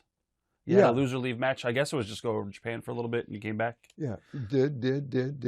And Joe LeDuc was so strong, and he would do put 2 ropes here and get 5 fans out of the thing, and hook his arms, and they'd try to pull his arms, and 10 people, and 5 on each side couldn't pull his grip apart. I've seen him do put his back against a car and his feet straight out on a wall of a big building. Yeah. And they'd get in there and just smoke them wheels, hold the car back, and dangerous stuff, And I seen him pull a bus full of people, with just a strap on, and pull a bus, man. And just the feats that he did was just unreal. and but I loved him, and me and Johnny, we would. You know, always want him to start out because we could work with him. Axe, he would shoot me in, brother man, and shoot Johnny in, and he'd call us duck and dodge because he'd come off with this big axe, man, and call it the axe handle, but he'd take your head off, man. Right. Yeah, and we'd go one way, I'd go, and he loved it, man. But he'd call us duck and dodge, man. But we'd get his partner in there, you know, and the big Larry. we'd get LeDuc in there, and we would say, no, stay in, man. We're selling, we're taking backdrops. He's kicking her can because we know here comes Larry in, or Mad Dog. He was another guy. God bless, these guys are tough guys, Right. man. Yeah, and you know, of course, it's all in fun, man. All good, and you know, we were all brothers, man. We just laugh, but of course, there's certain people you love to work with more. There's certain people, you know, Rob, you give your body to. You know, you can, man. You know, you could lay down in the middle of the ring, brother, and brother, a guy come off the top rope, and you know, with anything, and you could be thinking about what you're going to have for dinner, what you're going to. Hey, I'm going to Miami. You know, take a few days off. You can, Yeah. you know what I mean? You give your body, and then you know you protect your body, brother. And so many guys, you know, you get hurt, and so you learn. But we're all in there together, one big family, man. And it's just a great. I'm just so fortunate I was able to raise 3 families, and you know, I'm really a family man. I love it. I've been married my whole life. I married when I was a teenager. I married 17 years, and I talk about this in my autobiography. And I had 3 lovely daughters, and man, it was my fault, and it was all my fault. I left, and I just left with 2 little suitcases, a little jingle in my pocket. I mean, nothing.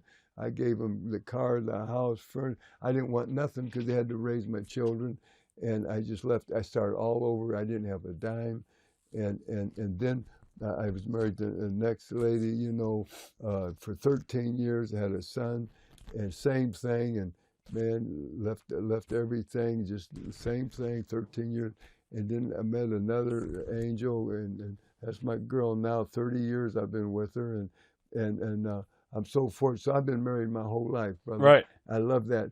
And the whole thing is that, you know, you can do all this, you know, and the business did it for me. Because, Rob, if you can make it one time in any business, I don't care what it is, if you have what it takes to do that, and God, I give credit to God. I mean, but I did.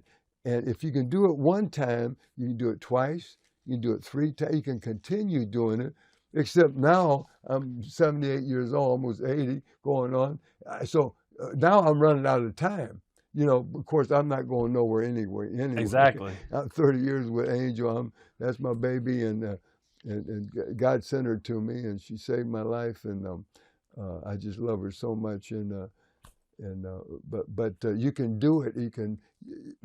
You know, it's like years ago, you know, they'd give you, when I was a little boy, my mom would order milk, and they would bring it to your home, right out of the Hammond, Right. Indiana, and sit there in the morning, and you'd go out and get your quarts of milk and that, and it'd be that much cream. It was whole milk. And you know, and it's true about yourself or anybody. As you take that quart of milk with that cream on top, and you shake it all up, and you know, boom, and then you pour it, and then you have a real rich whole milk glass.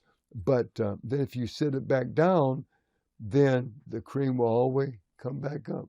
Cream So rises it's to the same top. with a person. Yep. You know what I mean? So no matter how many times you shake that quart of milk, sit it down, the cream will always rise back to that. Same with a person. You can do it again. Just like that cream, brother. You're the cream of the crop. And tell yourself that. Yeah. Be positive, man. Of course. You bet. You went over to Japan a little bit for Giant Baba, All Japan Wrestling. What was that like as far as the style in the ring? A lot stiffer? Yeah, stiffer but good, and I went 5 times, and my last time, I think it was '83. I went over as tag team tournament, and with Jerry Lawler, and it was Lawler's first time. Me and Lawler went, and we went all the way to with Giant. Schroeder? Schroeder and the boss, the Giant Baba. Yep. Yeah, we went all the way, and they, of course, they won, and I think we just went 10 days that time. That was his first trip, my last, and the reason, and I was there.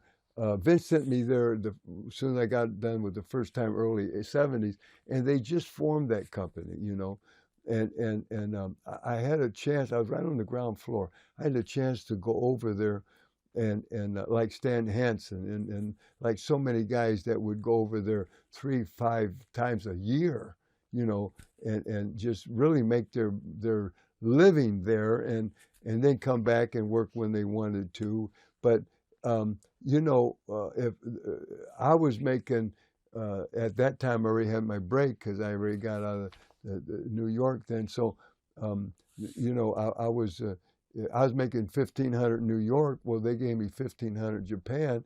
So I'd rather be home. Of course. So I stayed 8 weeks that first time, man.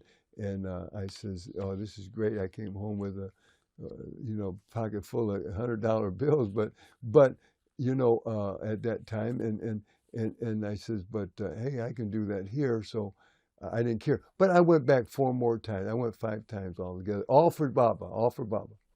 You also wound up in Georgia Championship Wrestling. Sure did. Memories of working in Georgia. Real good. It was Jim Barnett, and he would run the civic, the auditorium, Atlanta Civic Auditorium every Friday night, and like clockwork. It started at 8 o'clock. At 7:45, man, that door would open, and he had a Rolls Royce. He had his driver, and he would come in, and he would wave to everybody. Wouldn't say nothing, just wave, and he was the boss man, and he'd go over to Ole. Ole was booking then, and Tom Ernesto. Tom was there. He was assistant booker there, and he would always go over and just talk to them too, and wouldn't say nothing else. And 10 minutes, 5 man, you could put your right. Clockwork. Clockwork Jack. He came in at 1:45, talked to him 10 minutes, waved to everybody, and then he went over to the curtain because we changed on the stage of the auditorium, and he'd look out. Same thing every Friday. He said, oh, my God. He said, another sellout. That's all he said to all the boys. And then he'd boom, boom, boom, wave, and right out the door. But it was so great, man. Right. Yeah, it was a great territory. Yeah, really. You teamed up with Abby there, I believe, right? Abdul the Butcher? Yes, sir. Yes. Also worked a lot with Pork Chop Cash, Tom Jones. Tully Blanchard was there. Ted Oates.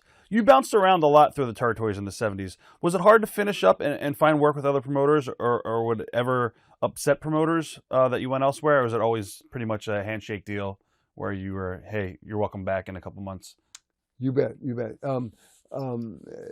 How this worked there was everybody wasn't the same. Vince McMahon will bring you in.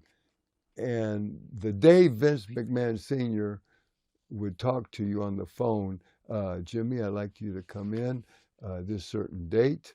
And he would give you the starting date and the finishing date. So you knew. Right before you came in. He'd tell you how many shots you had in the garden, how many this, how many that. He would lay it all out for you. So it's cut and dry. So you're not mad, you're not upset, you're ready to go when, because before you go in. Okay, other ones they didn't, but automatically, you know you got to leave in 3 to 6 months, automatic, because they want new faces. They want completely new faces. Now, they had a few homesteaders, but not many. But they stayed, but not us guys. And so we go in, draw money, get it over, but you're welcome back. Yes, like you said.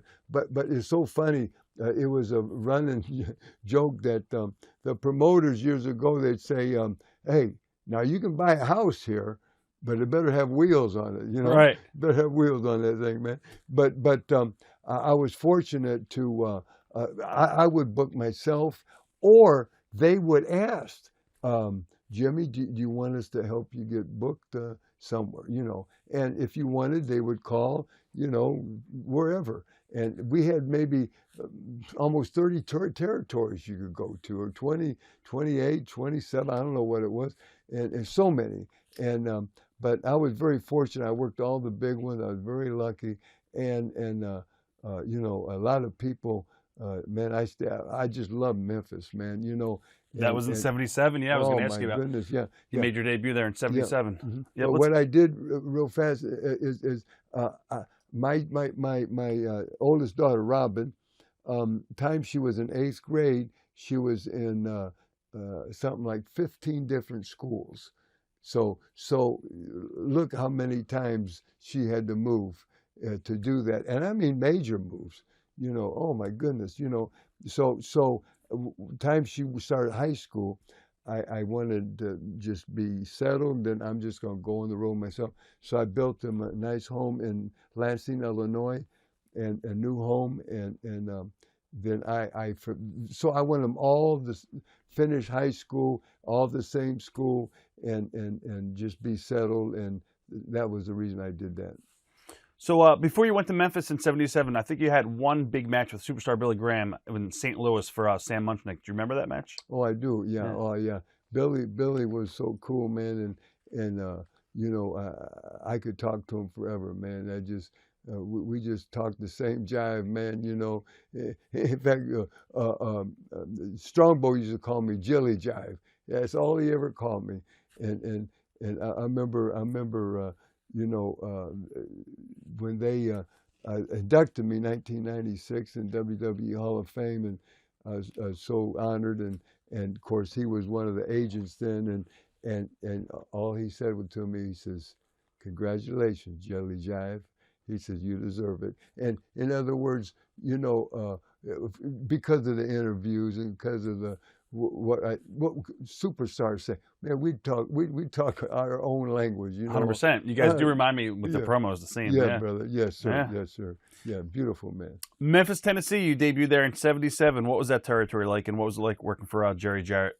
Yeah, it was wonderful. I went in for a one-night deal. What happened? Lawler was doing music. Jimmy Hart was just coming in, and Jimmy Hart wanted to get in our business, and he worked a deal out with Lawler, and Lawler wanted to get into the music business. Yep. He said, if you help me do some music records and that, I'll help you get in wrestling and managing and this and that. And they both went to the same high school, and but Jimmy, I think, was 2 years ahead of Lawler in Memphis at the high school.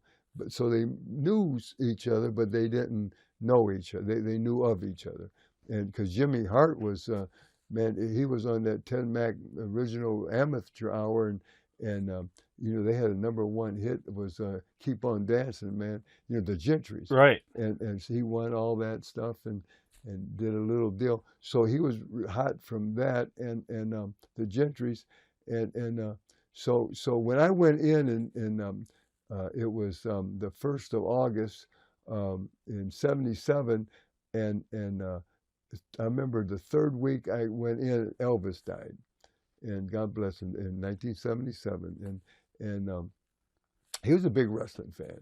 Elvis, oh my goodness, yeah, man. Yeah, and he watched wrestling, and he seen sneak him in, right? Yeah. Oh my goodness, yeah, he would come in the back and that, and he George Klein had he was one of the radio disc jockeys, and he went to school with Elvis. And in fact, years later, Jimmy Hart gave me a picture Elvis signed for me, and that he wanted me to have, you know, and because he watched that Channel 5. We had a real hot station, man. It was on fire. And but yeah, I went there in '77 for one night. It was a round robin battle royal, and what it was they wanted Lawler was gonna. He just gave the. He said, "I've wrestled everybody. I beat everybody, and here's the belt. I'm going with music." And hey, I'm done with wrestling. I'm gonna be a great singer and da. Well, so they put his belt up for a round robin tournament, and whoever wins gets the belt. Well, they called 2 or 3 different territories, and they called Bruiser, and he says, "Do you have a good heel there?" And he says, "Well, I got Koloff, I got Ernie Ladd, I got Handsome Jimmy." I got he's naming the heels, and he says, "Could we have Handsome Jimmy?" He says, "Yeah, let me talk. He's right here." Because we was doing interviews, and I says, "Hey, whatever you want, boss." He said, "Well, go in one night, just one for one shot." And he says, "Okay." He says, "Can you have him do an interview, cut an interview?" And so about the round robin. And then he called, I think Briscoe came in. I think, who else was there? Bobo Brazil came in from Detroit. So each territory brought, Bruce Swayze came in. And then they had the regular guys. And Mr. Wrestling came in. Now, Dickie Steinborn, not our other Tim Woods. Right. Yeah, Mr. Wrestling 2 came in. And he was the one that's coming in. He was going to take the belt, and in the tournament. So, the number 2 guy, hottest baby face there was Superstar Billy Dundee. So they didn't want to hurt Billy, and they wanted me to go on up in the tournament, but.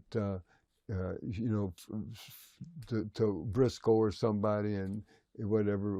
It didn't matter. I was there. They flew me in for one night, one payoff, and I'm doing this for Bruiser, and it's good. So I look, and you know, I'm smart, and I know that Dundee is the number 1, you know, number 2, but now he's number 1 if Lawler's not there. He's their top star. So they're not going to hurt him, but they want me to get by him. So what we did was a 10-minute Broadway. And at the end of the 10-minute Broadway, they flipped the coin, and someone called it, and boom, and boom. He lost, I won, so it didn't hurt him. But here's what happened, Rob. We went out there, and I came out, boy, with that hair. And first of all, I sent an interview, and they loved it.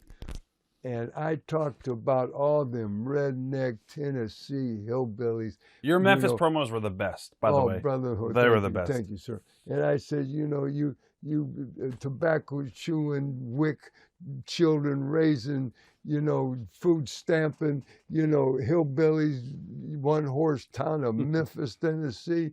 Hey, brother, I'm going to whip everybody here, take that belt, and I'm going back to New York. You'll never see me or the belt again. I'm going to show you what a Yankee will do to, you know, all you hillbillies.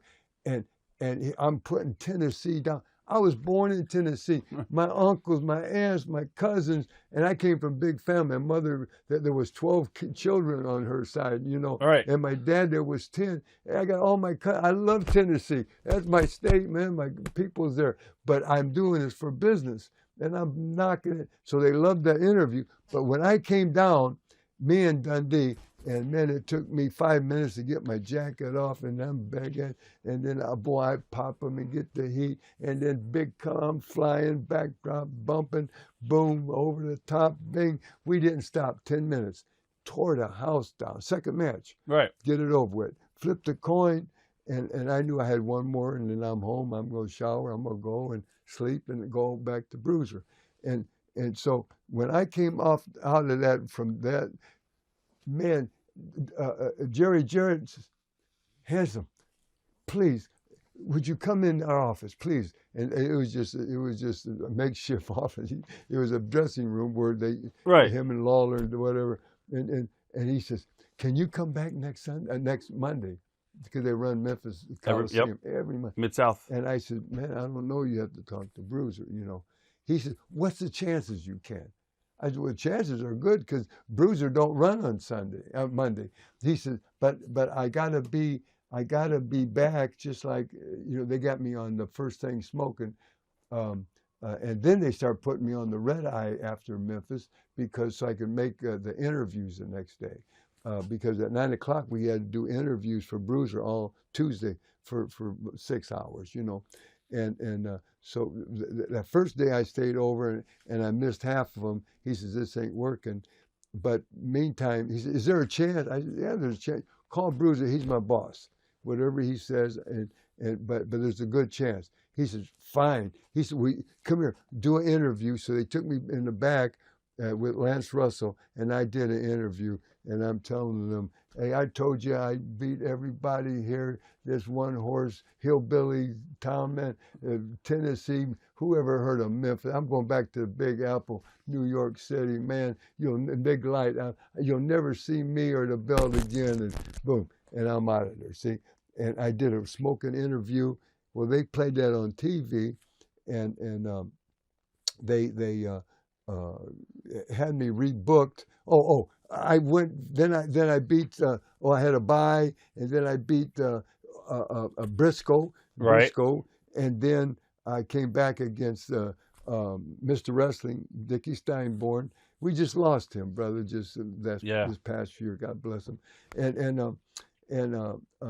So that was supposed to be his shot, and so I came back, and they said, no, it's set. It's a done deal. Handsome Jimmy will come back, and he's going to, because I screwed him out of the belt, and we're going to do this next Monday. But Lawler comes out then and says, you know, he didn't talk about wrestling. He says, what I'm going to do for all the fans is I'm going to come out during intermission, and they made a stage in the back, and a complete sellout. He says, I'm going to do a concert. He said, I'm going to sing my couple songs, and my number one hit is brand new. Nobody's ever heard it. So he's going to do that. So here's a free concert. It's going to last time. You won't see me again. Didn't even mention Lawler. I mean, wrestling. Didn't mention me. Didn't mention nothing. Music. See, serious. So boom. So when they came out at the intermission, did that, and then Rob, you know, Jimmy Hart is out there, and he's warming the crowd up, and he's singing, and they had the Carver sisters there, and he's singing. He had his band, the Gentry's there, and so all of a sudden, before Lawler came out, I come out with sunglasses on, and I grabbed the mic and just shoved Jimmy, not down, but right. I said, hey, man, these hillbillies, they don't want to hear you and Lawler sing nothing, man. They want to hear Handsome Jimmy, you know, the Southern Heavyweight Champion, sing. I turned to the band, and at that time, real hot, I said, I'm going to sing a hillbilly song so you understand. I said, hey, you all know it took a fine time to leave me, Lucille, and that was a real hot, Kenny Rogers sang it. Right. That was a hot song in 77, so I just thought of it, so I says, you know, and then all of a sudden, here comes Eddie Marlin, and here comes the security and the police and Jerry Jarrett, and he says, Handsome, this ain't your thing. This is Jerry Lawler's. No, you put that down, man, or we'll fine you. And he says, you know, hey, you're here to wrestle, and that's it. Hey, no, you're not going to sing nothing. And I said, I didn't want to sing for these redneck hillbillies, Tennessee. Anyway, I left. So then Jimmy Hart, I hear him warming up. Are you ready? Are you ready for the king? Boy, he had him smoking. And here comes Lawler out. And boy, it's just big pop, super. And he comes out, and Jimmy Hart, and they sing something together. And then he puts his guitar down, and he sits on a stool, and he's talking to him. And he says, now I'm going to start, and I'm going to sing my new hit. Nobody's ever heard it.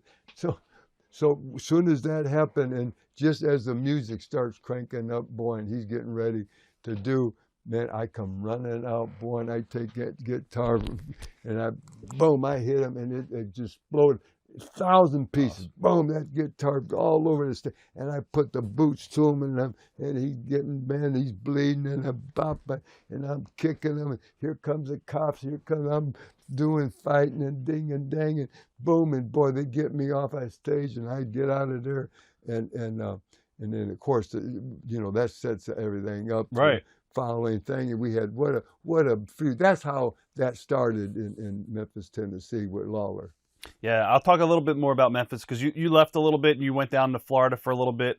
You feuded with Mike Graham, Steve Kern, and then you were going back and forth, I think, between Memphis and Florida too a little bit. So, also around this period of time, you also challenged Nick Bockwinkel for the AWA title in Memphis when Nick came into the territory. Sure did, and Rob, a lot of times chemistry stuff don't work.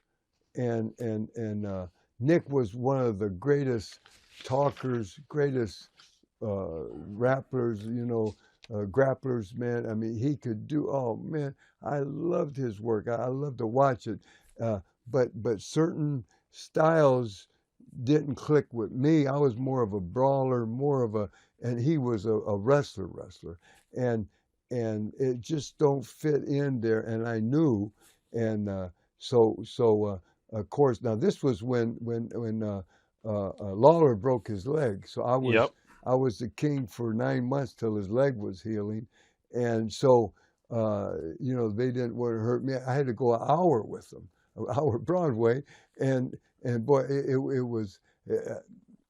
it just wasn't me, and I knew it. But hey, you do what you're told. Hey, it's a job, brother, man. It's just like Dick the Bruiser. He wouldn't allow you to bring your family, your girlfriends, your wife, your children to the arenas. And I love that. And the reason is, he says, hold it, wait a minute. This is your job, you understand? And he'd tell the young people, I understood. And he'd say, now if you worked at the steel mill, can you bring your wife and children to work with you? Right. You know what I mean? Yeah. No, well, you can't hear either. See, I like stuff like that, because the people, they know, oh, that's his wife, oh, that's so-and-so's wife, and she's over here reading a book, and he's in there, or, you know what I mean, or she's knitting, or, you know what I mean? Yeah. They're watching her, well, she should, well, you know what I mean? No, it's no good. And they all get into it, and it's nothing but trouble. And again, if you're a good, young, good-looking kid, they don't want you to have a girlfriend or what, because the young girls, they want to chat. They think they got a chat. Oh man, I love to date him, or go out with him, or dream about him. Yeah. They don't want to know that. See, so it makes sense. That makes sense. What do you think made Memphis so special? I mean, to me, it was one of my favorite territories, and the promos and all the TV time on Monday or Saturdays. For you, what made Memphis so special? What made it so special to me was that we did something so unique, and it helped me get over even stronger. Was that I would, for the first 7-8 months, I never did live TV on Saturday. Right. So they thought that I was a superstar, I'd go back right to New York, and because I would always, after my match, I wrestled every Monday night, I would go and I'd do an interview for the following week. I already had the angle set up and I would talk to the people, and that was so special. And then they would do nothing but talk about me and put me over, and Lance Russell and Dave Brown and Lawler and Dundee and everybody, Handsome Jimmy. They thought I was above all that. Everybody did. Austin Idol, everybody did TV every Saturday except me. And the reason I couldn't was because I was working for Bruiser. I'd go back Tuesday, do that. I wouldn't even go to Louisville. I wouldn't go to Evansville. I never did a spot show. Wow. I did Memphis TV for 6-7 months and never on TV one time, but so they thought I was the superstar. I was jet man, you know. Right. Yeah, just going right back to the Big Apple because that's what I tell them I'm doing, and show up on Mondays on, and then when they did have me come in more and loosen up, and in fact Lawler and them, because it was so ripe. I mean, man, I was never at a spot show. They took me to Jonesboro, Arkansas, the first Saturday that I did TV, and they had me come in, and brother, complete sellout, but there was people lined up all the way around the building, and it was just unbelievable because they never seen that in that town, and it was one of their nice spot show clubs, and then first time in Memphis, I mean Louisville, same thing, and Evansville, man, they wanted to see me so bad because I'm on there, and oh my goodness, it's just a no-brainer. It never been done. See, it was different, and that's what you gotta be different in order to do this, you know, to be special, and I figured that out real early. You know, I was first to put stuff down my tights, my leather on my short trunks. You know, I put "Kiss My," you know, right back here. Right. Oh, I had everything. Something like I'd put Saturday Night Live, you know, or Night Fever. You know, I'd put Chewbacca. You know, when Star Wars came out, anything hot, brother, I'd put it out there. You know, and I put sayings on it, and it was just something different. You also did record the one song, the Ballad of Handsome Jimmy, which got over pretty You bet. big. Yeah, Son of a Gypsy. Yep. Yeah, Son of a Gypsy, and then I did He Got What It Takes. It was the other side of that, and then I had one in the can. I wrote this. Jimmy Hart wrote all the music. I wrote this one was 714, and we had that in the can. We did that at Sun Studios at Sam Phillips, where Elvis, you know, and Johnny Cash and Jerry Lee Lewis. And you got royalties and all for that? You got you got money for that? No, obviously. What I did, what we did, as far as doing the record at Sun, I wasn't no contract none. Sam Phillips calls me the year that Lawler broke his leg. Right. I was the king. He calls Mr. Coffee at Guy Coffee at Channel 5 Saturday. He says, "Would you have Handsome call me, you know, as soon as TV's over?" So I called him right there from the studio, and he said, "Handsome, he said, Sam Phillips," and he says, I'm just starting a new radio program. I bought a new radio station, country western, and he says, I want you to come out so-and-so date, real nice May date, and it was so pretty that day too. It worked out perfect. Right after we do TV, and judge a cowboy hat contest, because I wanted you to. This is the first week they're on, and they're going to have Handsome Jimmy in the parking lot, and there were hundreds of people there, and so many cowboy hats, and we would go and they'd just line up, and I wore my cowboy hat, Right. and we just lined up, and I chose someone, you know, for the winner, and so I judged that, and that got his radio show off the thing, and he said, in return, no money's going to change that, but you can cut a record at Sun Studio free of charge. So there was no royalties, none. But here's what we did. So I had that in the can, and when that got in the can, then I left. I went to New York and all that, and then I came back, and I never did the second side. I only did one side, and Lawler at that time is healing, but he needed, you know, a little lick, and Jimmy Hart says, Lawler's got Mean Streak that we cut, only one. He says, we just figured out, what if you take 714, which is already done, Right. and he takes Mean Streak, and put on one record and press them, and you press as many as you want.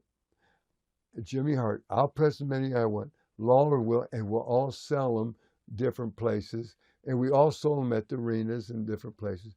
But he says, and then that's how we're gonna make our money.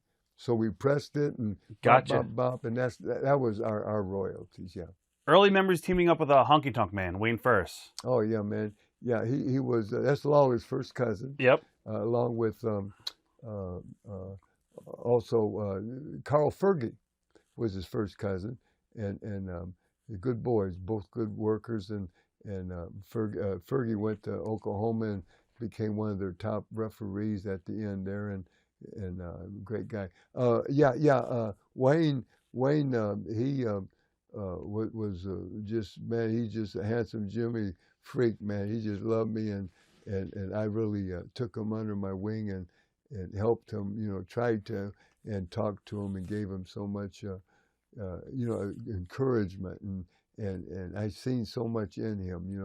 It reminded me when I was young, and I wasn't that old anyway then, but still I said, man, oh man, I just love you, son. And he went. He was one of the Hollywood Blondes, not the original. The original was one of the Freebirds, Buddy. Jack Roberts. Yeah. Yep. Yeah. And anyway, then he was one of the Moondog, or not Moondog, but he teamed up with one of the Moondogs, and then he of course went on the honky tonk. I mean, right. It's all history from there on. But great guy. Yeah, loved him. Memories of Austin Idol. To me, it was another one of the best talkers in the business. You bet. He is and was, and yeah, he can do it, brother. And he had the charisma. He had it all, brother. He had the body. He had the look.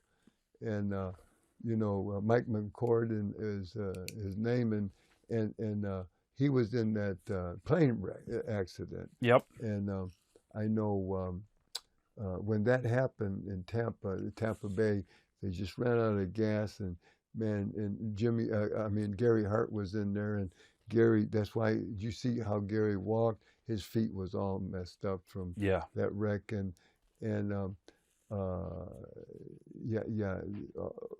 so much happened right there. Buddy, who was that? I forgot his name. Was in there anyway. Was it Shane? I know who you're talking about. I just forgot his name. So okay. Yeah. And anyway, so it was a real bad deal, and I remember my mom. She lived in Tampa then, and she sent them all letters, and the Christian lady with her prayers, and told that who her son was and all that. And Ido told me that years ago, and it made me feel so good. And he was a total package, brother. Did you get along with Bill Dundee and then Jerry behind the scenes? You bet. Okay. I did. I got I got along with everybody. Because you always hear stories about Jerry and maybe even Bill trying to keep the top baby faces down, never to take their spot and stuff like that. So. Oh yeah. Oh, I knew that. And but see, I understand that. Right. And just like I said earlier, if I could have got over on Strongbow, if I could have got over on you said I teamed up with Harley Race, if I could have teamed up with Lawler, Dundee, even if I could, I wouldn't, because I'm smart. I'm a businessman. See, right? I wouldn't do it because that's my bread and butter. Man, they'd kill you. They'd fire you. Man, I'm there to make a living. And but far as I could honestly tell you right now that there's 370 million people in America, and I can honestly tell you, Rob, to your face, the gospel, God's my witness, that I have not one enemy in 370 million people. Now, hold up, that's for me. Right. I don't. Now, there may be 1,000 people that hate me. I don't know. But you know what? That's their problem. But me, I forgive everybody.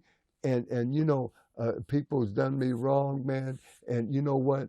And but I'll see him. Hey, how you doing? You know. I watch him, and I don't have nothing to do with him, as far as business or something. But talking to him, I'll talk, and this ain't no work, brother. This is a shoot because God wants you to forgive, you know, and so I do, and I got enough of stress, man. I ain't going to stress over nothing. Right. You know, if you worry about one thing. Oh man, the gasoline is $30 a gallon. There ain't nothing you can do with it. Oh man, oh brother guy, oh our president right now. Who's our new president? Oh man, this guy. You know what? It don't matter. There's nothing you do. It's out of our hands. Exactly. You go with it. World Series, WrestleMania, the main event. Oh man, I couldn't believe he beat him. Oh, or the you know, basketball. I love Michael Jordan. I love that. You know, when he was with the Bulls and whatever. The Super Bowl, man. Hey, it don't matter. Yeah. Hey, I don't even. I go to bed. I don't even watch it. Next day I get up and I see all the highlights and hey, oh great man. It don't matter. I like everything. Watch it come to a head, and I like how they put everything together and all these big time happenings, you know, in sports and show business and everything. But the Academy, well, whatever. I love everything. But when it's over, who wins? It's out of my hands. Yeah. You know, it's good. I'm happy with it. Out of Memphis territory, is there anybody that really stuck out as a talent that you really liked working with? Yeah. You did a lot of angles. You had a run with Paul Ellering for the Southern title. You did a lot of good stuff there. So you bet. Lawler, brother, to me is I'll put him right there with Bobby Heenan. He's in for my top 5. He's there, brother. Yeah. Lawler, I worked against them, with them. We did every angle. I don't care. We did ladder matches, tar and feather, chain matches. You know, we did you know, whatever match. Coward wave the flag match. Every match that you could think of. You know, we did, and I just loved them. I loved to work with them.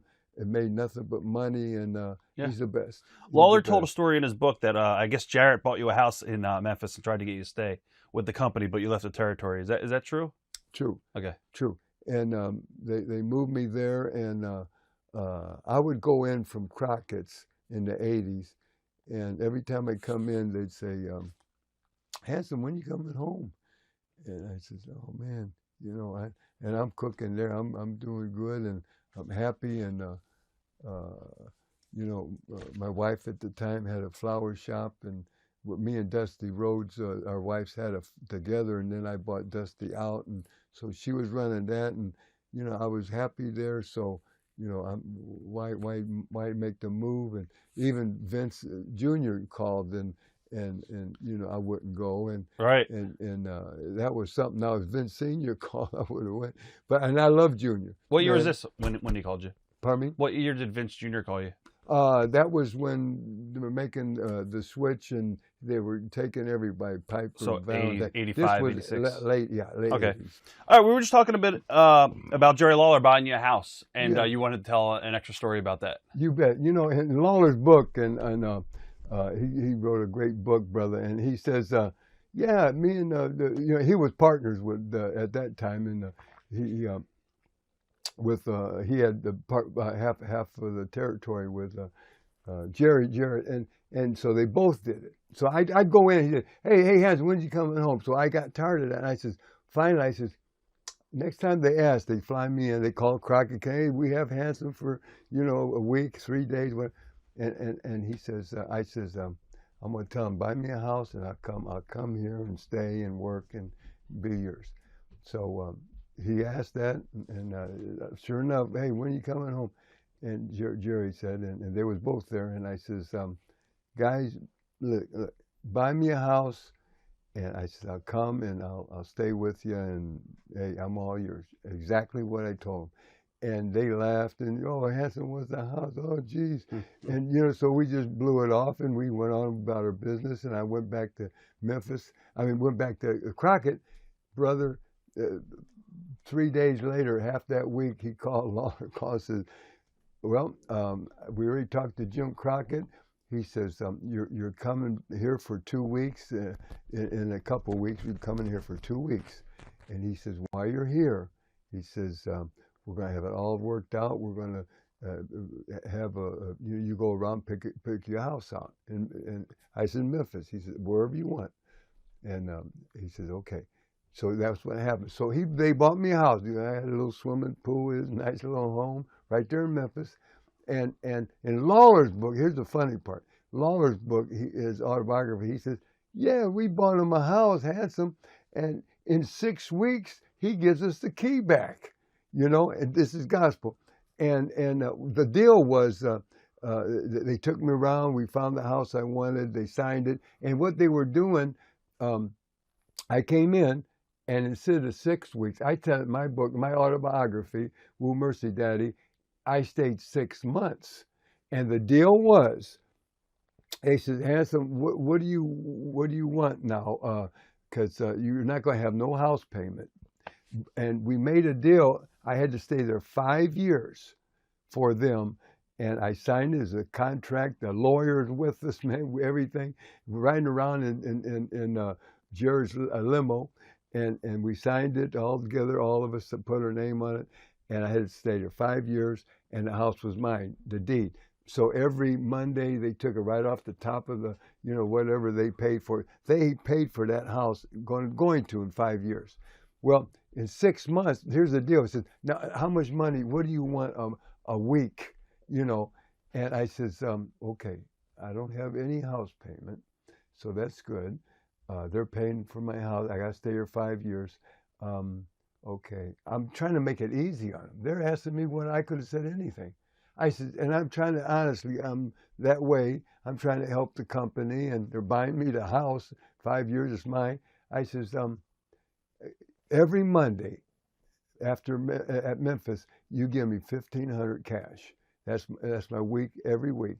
And we signed it, 5 years, $1,500 every Monday. I get $1,500, no house payment. Then the house is mine. Then I can go, sell it, or stay, whatever I want. Okay. But here's the deal. He says, now, if you go out, whatever money you make, you know, if say Crockett wants to use your this or that, and the money's going to come back to us, and we're just going to give you $1,500. You understand? Right. Well, I went for that because I didn't think that they were going to send me everywhere. You know what I mean? Right. So it was sort of a bad deal but I wasn't smart enough. I'm trying to do them favor, and they sort of swerved me around because all of a sudden I'm back with Crockett. I'm doing the Starcade. Brother, I'm getting $3,500. And you were still under contract with Memphis. Right. Wow. And they would send all the money. That's when me and Lawler went to Japan for 10 days. We got $3,000, you know, just for that 10 days. That went straight back to Jared. Wow. Well, I'm making $1,500. And Puerto Rico, man, I stayed in Puerto Rico, and I stayed for Victor Juvica and Carlos. Yeah, no, Carlos, yeah, you bet. And so I was there, man. In 6 months, I might have slept in my home.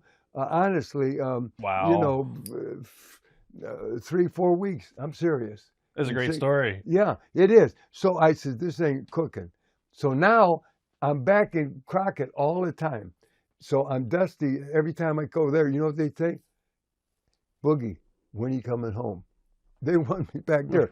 And then all of a sudden they got the contract for TBS. And he said, we got to have you. You're on the A team. We got to have the Boogie Woogie Man. What does it take? JC called him.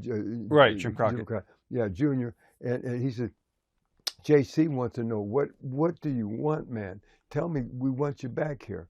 And I said, I'm going to tell you the truth. And I never told them why I left or what happened. I said, I want to tell you the truth. They bought me a house. I got to stay there 5 years. I'm not happy. I want to come back. I don't want no house. I don't want no guarantee, because I know I make money there, man. I'm making it, and especially now we're going to TBS, full time. I mean, signed contract with Ted Turner. It's going to be huge, and that's when he went against. Vince, and we're going to really get, if we're running 3 towns a night, brother, and we got the best crew. I mean, we got 60 wrestlers that lives in Charlotte, and so anyway, I left, and I did. I went back. I'm in Norfolk and Hampton, Virginia, at the big Coliseum that night. That Saturday night, Friday night, Saturday night. I'm in Baltimore at the Civic Center at wrestling, Baltimore, for Crockett. And Dusty says, "We need to know, Handsome, when you come in. What do you want? Tell me what you need." And I tell JC, he's on the phone right now. He wants you, man. And he says, "You're on the A team. We got to have it." So I says, "Tell Jim Crockett this. I don't want no house. I don't want no guarantee. I don't want nothing. I'll take care of everything." I says, "But they bought me a house. And in 6 months, I put $25,000, and I did, the Lord's truth. I put $25,000 of my own money doing different stuff, like I wanted. Right. And one thing, I painted everything black in the bathroom, and Lawler talks about that in the book. He said they painted the sink, the tub, everything was black, and I did. But he said I stayed 6 weeks. I stayed 6 months. So I says, all I want, tell Jimmy Crockett, is to be moved back, Mayflower, move me back from Memphis to Charlotte. I'll get my own home. I don't want no guarantee, and I'm yours. But I need $25,000 back on that. Right. And he says, "I'll be back in 2 minutes." And he went and talked to Jimmy. 2 minutes, Dusty says, "It's a done deal." He says, "Jimmy is flying to Baltimore just to shake your hand, and nothing signed, just a handshake." Right. So I get there, and now they don't know nothing, because now we got to. We usually run a Monday night, but every once in a while we did a Sunday night because something happened going on, circus or something coming to Memphis Coliseum all week or something. Right. Okay. So we're there that Sunday. So I fly in from Washington. It was the old airport then, and before Reagan, it was just the Washington International. And so I went from Baltimore there. And time I got there, it's too late to check in. I had a 7 o'clock flight, and man, it was like 4 o'clock, and we're gonna check in and try to go to sleep and get up and shower and then go back to the airport. So I had him just take me to the airport. So now I'm thinking. I got a lot of time to think. And while I was in Baltimore, Jimmy Crockett says, "What kind of notice you gonna give him? When can we?" And you were still under contract too, right? Yeah. Oh yeah. Right. Okay. Contract, everything, Right. brother. But I didn't care. Right. Because I'm not there. I'm not home. I'm not with my family. I'm home more there, Right. And so I says, I don't care. Hey, sue me, brother. Do what you want to do. I just sue me. I just get in line. There's many people, that's my one line. Yeah. Everyone wants to sue me. Hey, get in line, brother. And not trying to be cocky or nothing. I'm just, hey, forget it, man. They screwing me and around with me, or I didn't like it anyway. But so Jim Crockett said, "What kind of notice? When can we get you?" He wanted to know when I could start. I said, "Jimmy, on a situation like this," I says, "there's no notice." And I never burnt bridges. And especially them. I love Lawler. I love Jarrett. And I says, but there's no way to give them a notice. This ain't a notice thing. You gotta just go, just disappear. What happened to Handsome? Because they're going to try to talk me out. They're going to offer me the world, and you know what I mean. I know what's coming down, so I can't tell them nothing. So I says,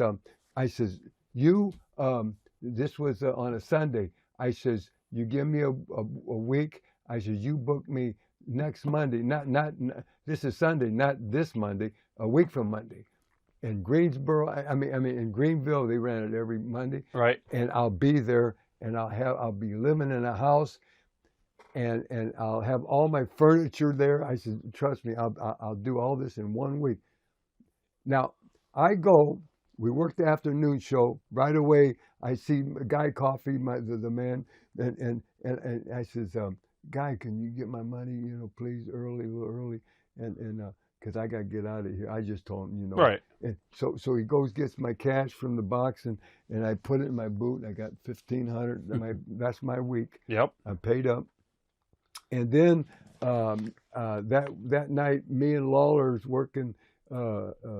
Sharp, what was his name? Sharp, the big guy. He was Iron Mike Sharp. Yeah, Iron Mike, and we were working Sharp and some other guy. Anyway, on the main event, I can't remember. And me and Lawler was teaming up, so I knew as soon as I came back, I had to do a fast shower because I knew Lawler was milking it, but I wanted everybody to go and I showered, and my dressing room was right by Lawler's, and so we had a little special area there that we and all the boys were in the big rooms, and so I showered real fast and boom, boom, boom, and Lawler was there just milking it and taking his time, and all the boys are leaving, and so I go in and shut the door, and he's sitting down, and I says, Fishman, I call him Kingfish.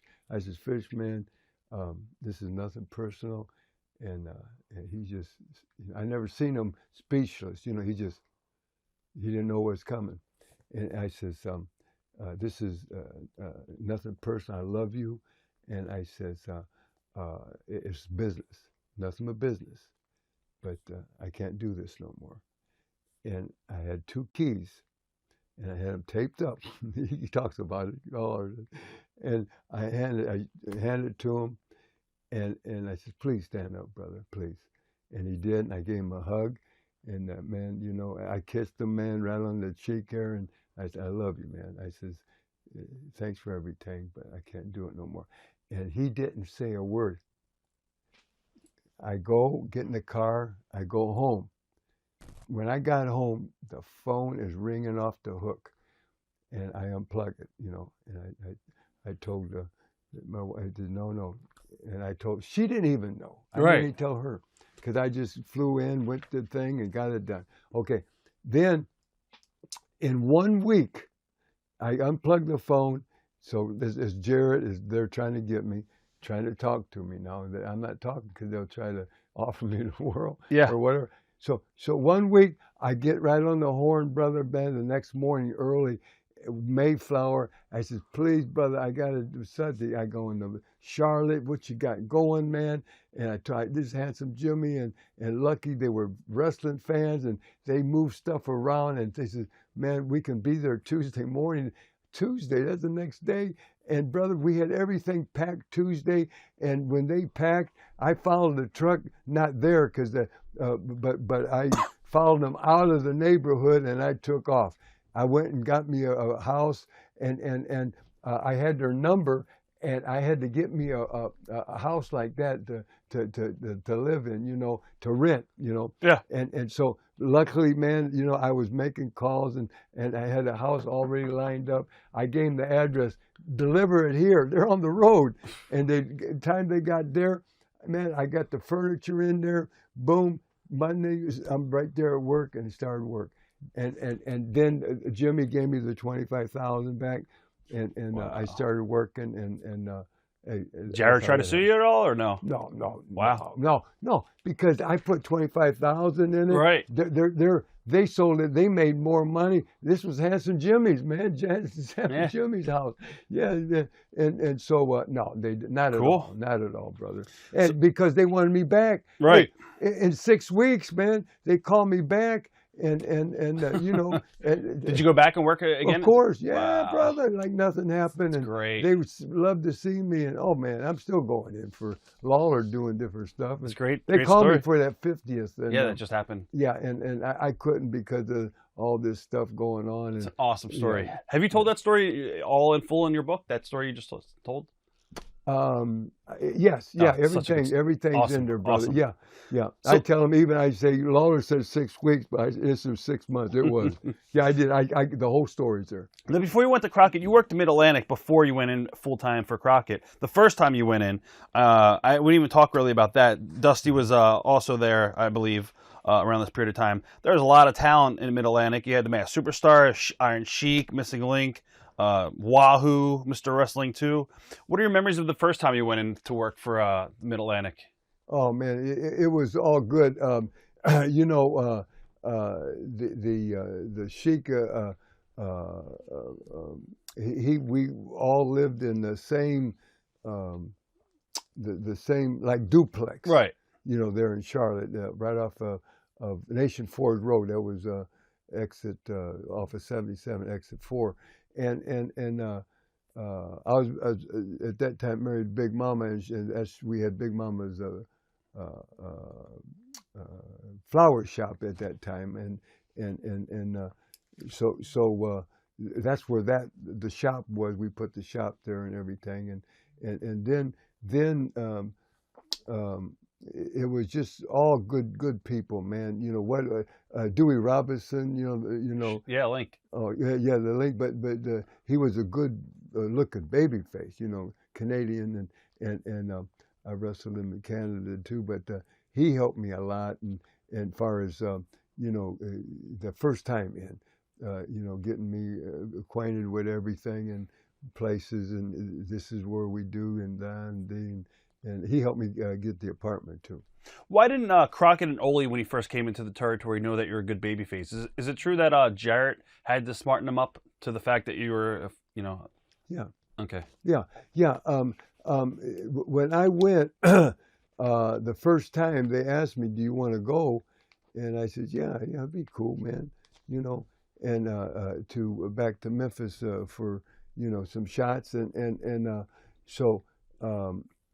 Monday night, Tuesday, we did just like Dick the Bruiser. We did interviews all day, starting at 9 o'clock until we finished, and so we do them 6 hours straight, brother. Do all the interviews. It was completely different than what they do now. They just do one general, right in the ring. Yeah, it's on the tape. But we did actual interviews, and for every town, and different angles and different opponents, and so yeah, I would do that, and Rob, and it was just what was I was going to ask you if how you got over with those guys to be a babyface if they didn't, because you always worked as a heel pretty much. So yes, sir, yeah. So when I got back from that first time that they used me, and I came in. And Jimmy's there, and Ole was booking then, and Ole they had Gene Anderson waiting in the parking lot for me. They knew what time my flight got in, right? And soon they said bring him straight in. Don't take him, do no interviews. Bring him straight in, and so I went straight to their office, and they shut the door, and Gene went out, and it was just Ole and Jimmy Crockett, and they says, "Why didn't you tell us you was a big crowd pleaser, man? Because I came in, and they didn't want, they wanted to make you a star, like wasn't Handsome Jimmy. They had me King James. They put Lord Alfred Hayes with me. Yes, I had the big robe, and I had Lawler's crown. So I put that on. I was the king, and they called me King James the Fourth or whatever, and of wrestling, and what a talker he was, Lord Alfred, and God bless him, and then so he says, "Why didn't you tell me?" He says, I says, "Well, I was sort of like I'm a heel, and I didn't change my style." but they just put me against the nasty heels and the people. When you get over like Lawler, you can do anything. I take a chair and hit him, and he complains, or I pull his hair, and I look at the people. Hey, did I pull it? And they lie for it. No, he did. You know, they love a character. Yeah. And how I got that was from Dick the Bruiser. See, my mentor and the Crusher. They were really heels and just brawlers, and so that's what I did as the Handsome Jimmy. Now I'm the Boogie Woogie Man, but I go there in Memphis. I'm still Handsome Jimmy, but I'm a crowd pleaser. So Lawler called me back as his partner against Kamala and someone else teamed up on him the week before, and they're trying to break his leg again, and first time back in 6-7 weeks, and after I left, and so they sold out. Well, he's on the phone that morning early trying to get me for in a couple weeks, you know, for another shot. Right. And he says, well, you just had him. He said, yeah, but we sold out with him, man. He's the best, character baby face that we got, you know. And so they're telling me, why don't you tell me that you were that?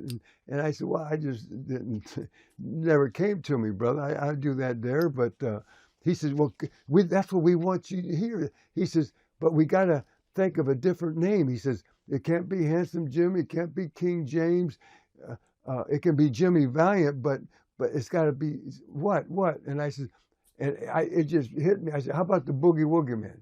Jimmy Valiant, just Boogie Woogie Man, the boogie, and he looked at Crockett. And he said, okay, and he says, okay, now I says, now I remember the music. I says, I'm gonna get it now, buddy.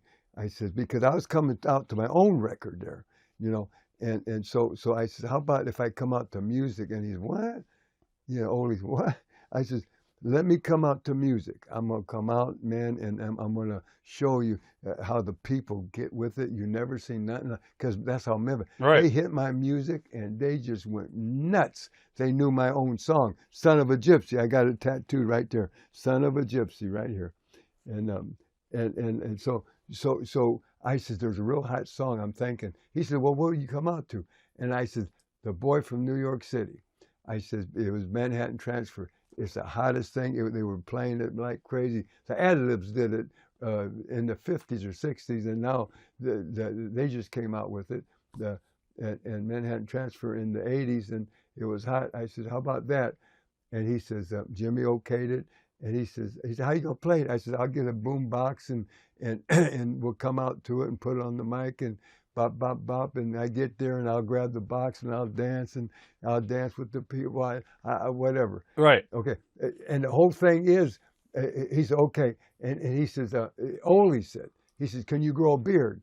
And I said, yeah, I guess. Yeah. He says, throw your razor away right now. Don't shave. And he says, he says, they want you for the next 3 weeks.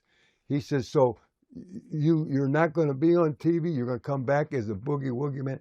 For 3 weeks, they talk nothing about Boogie Woogie Man. People, wait till you see this. You've never seen nothing in your life. They built it so up, so high. And I started a beard, and I'm thinking real fast, Rob. I'm thinking, I got to be more different. I got to get over this thing so strong. The music's going to do it. But I said, okay, I'm going to come out. I'm going to dance. Before I go to the ring, that's going to be blaring. That's going to get them. And I'm going up in the bleachers, and I'm going to hug. And I said, I'm going to start kissing everybody. I don't care, young, old, grandma, grandpa, pink, blue, white, black, purple. I don't care who. I'm going to kiss everybody that is in my way there, man. I'm going to kiss men, women, everybody, man. And so nobody ever done that. Yep. Well, first of all, who wants to do that? See? And it got over like $1 million. So the first time there, I never forget that they put me against Bill White and TV. This is my first shot. And they said, he's here. the Boogie Woogie Man is here. And people, we've been talking about it, and this is his. Stay tuned. Right after this commercial, you're going to see the Boogie Woogie Man live in person, first time ever. And so they went to commercial, and as soon as the commercial came back, they hit that music, and it just blared all over the studio. And these are just little little rooms, and one bleacher or two bleachers, and that music hit. And the people, I came out dancing, and I had the hair, and I'm doing the boogie woogie, I'm doing my leg. I go up in the audience, I'm kissing, I'm dancing, hugging. Man, we're doing everything, boom, boom. And I told the people, keep that music going. Don't stop it no matter what. I don't care, the announcement, it's up to them announcers there. I come by, boom, by the David Crockett, man, I give him a kiss, man, boom, boom, I get back, I slide into the ring, I didn't even wait for the bell, I boogie woogie, hit that rope, and Bill White charged me, I punched him, I hit the next rope, he's up fast, punched him, boom, and I hit the rope, boom, gave him the big dance, the big elbow, boom, 1, 2, 3, the music's still going, I'm still dancing, I fly out of the ring, back in the audience, boom, bing, boom, boom, bing, bing, boom, boom. I mean, in 4 or 5 minutes, I mean, whatever, 3 minutes, I was beat him, the dance, kissed, I'm right out the door, and dancing, and the music's still blaring. What in the world was that? At home, you know, what the, see, you got to be different, man, and it got over like $1 million, man. And the first angle was with Ivan Koloff. Yep, Ivan. The first one, brother, and it got over like $1 million, man. But it was different. You got to be different. You worked a little. You actually worked a long time with Ivan. You did the coal miners glove matches. Oh my God, what was Ivan like to work with? Oh yeah, he's a machine. Yeah. It was summertime, and 9 months part of it was, and I'll tell you, he got me in the best shape of my life. He was a machine. He was the Russian bear, brother. He could go and go and go, and Rob, it was so funny that I would beat him. He'd let me beat him for 20 minutes because he's going to leave with the heat. Right. And he's bleeding, and I'm looking good, and I'm so blowed up because, man, I'm brawling, I'm punching, hey, time I got in the ring, I'm blowed up because I've been up there for 5 minutes, you know, and dancing and this and that. But boy, did it get me in shape. I was in the best shape. But then boom, bing, and oh God, man. And finally, hey, I'd grab his own arm and I'd rake my own eye with his hand. And I'd have to stop me, man. You know, I got to get my breath, brother. You know, hey, get me in a bear hug, do something, brother, man. You know, and otherwise, I just ate him up, man. You know, boom, bang, bang, bing, and we'd go 20 minutes straight, and it was wide open, and he was in the best shape of his life, and I was, and we were just two machines, and they got where Crockett got where it was so hot that they weren't giving us on Saturday. They'd put us in a big spot show where you know, and instead of the Greensboro Coliseum or Charlotte, and you know, and they'd load that card up with Flair and Steamboat and you know everybody, you know, Andersons and you name it, and because but we didn't care because we were making as much money as there. And the company was happy because they brought all that money in, and underneath us was the boys that you know got less pay. So the company was happy there, and so they were making more money, and we was making the same money if we went to the thing. So we didn't care. It was just a hot deal, man. After working a little program with Ivan, you went on to work with One Man Gang and Oliver Humperdinck, and you did the body slam challenges with Gang. You bet. That and the tug of war was good. Tug of war was good, and a body slam, you bet. And oh, he was so agile. You know, he was, man, 400 pounds, brother. And you know, I take my hat off to the big guys like that, like Monsoon. Monsoon would come out, brother, and do cartwheels, man. and he could honestly, you know, you seen on TV where guys jumped up and threw their feet out. I can't do it, and touch their toes. Monsoon could do that. He could flip over the top rope, 400 pounds, brother. You know, in his prime. Right.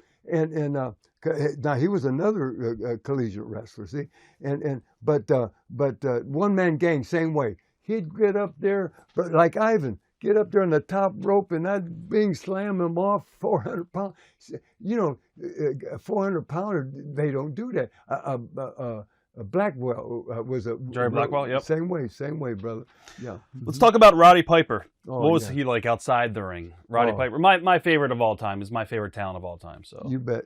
Oh, he was a wild man, man. everybody says that. A wild man. Geez, oh boy, he's 24 hours, man. Yep. You know, he did it all, and my goodness, he was just such talent.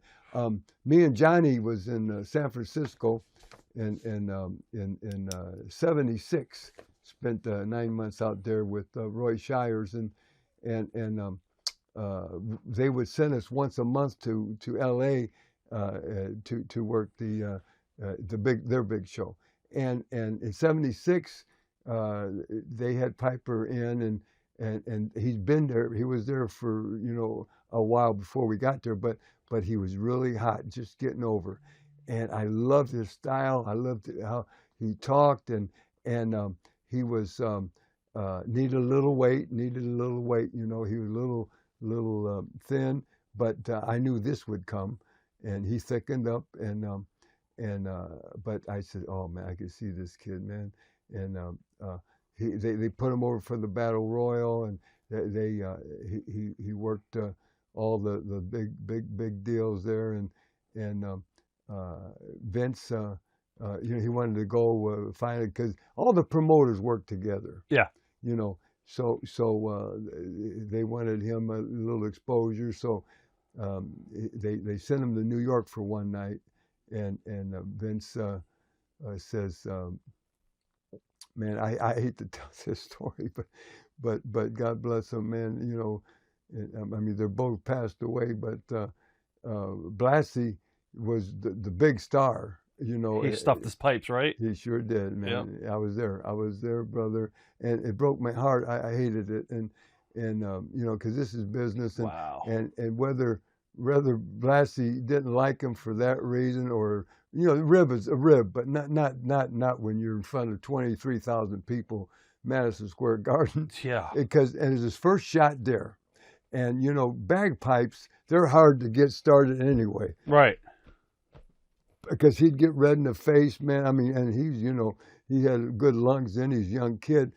But Blassie put toilet paper down, and you couldn't get a peep out, and it blew his whole beginning, because he walked around with the, yeah, see, you know it. Yeah. I don't want to talk out of school, but it broke my heart. I'm telling you, I didn't like, and I love Blassie, and I love him, but you know, we're talking. This is a shoot interview, brother, man, and I'm telling you like it is. But you knew it. You already knew it. But they're both passed. But you know, it's the gospel, because you said it before I did. So yeah. But I was there, and Wow. you know, he came back, and Vince sent word by Gino, and tell him, say he looks good, because he was. That's what he was there for, is to get a look. Right. And he says, you're going to be a real good talent, and you know, he told Gino, put him over and tell him, build him up, but tell him that he must gain weight, you know, before he can come in New York, and because he was still real lean, real light, and but what talent. And he knew he could do interviews, because they sent him stuff, and you know, they seen all the LA stuff. Yeah, with Moondog Mane. You bet, all that. Yeah. Oh yeah, man. And then brother, it broke my heart. And he messed the pipes thing up, and he cried. He cried, man.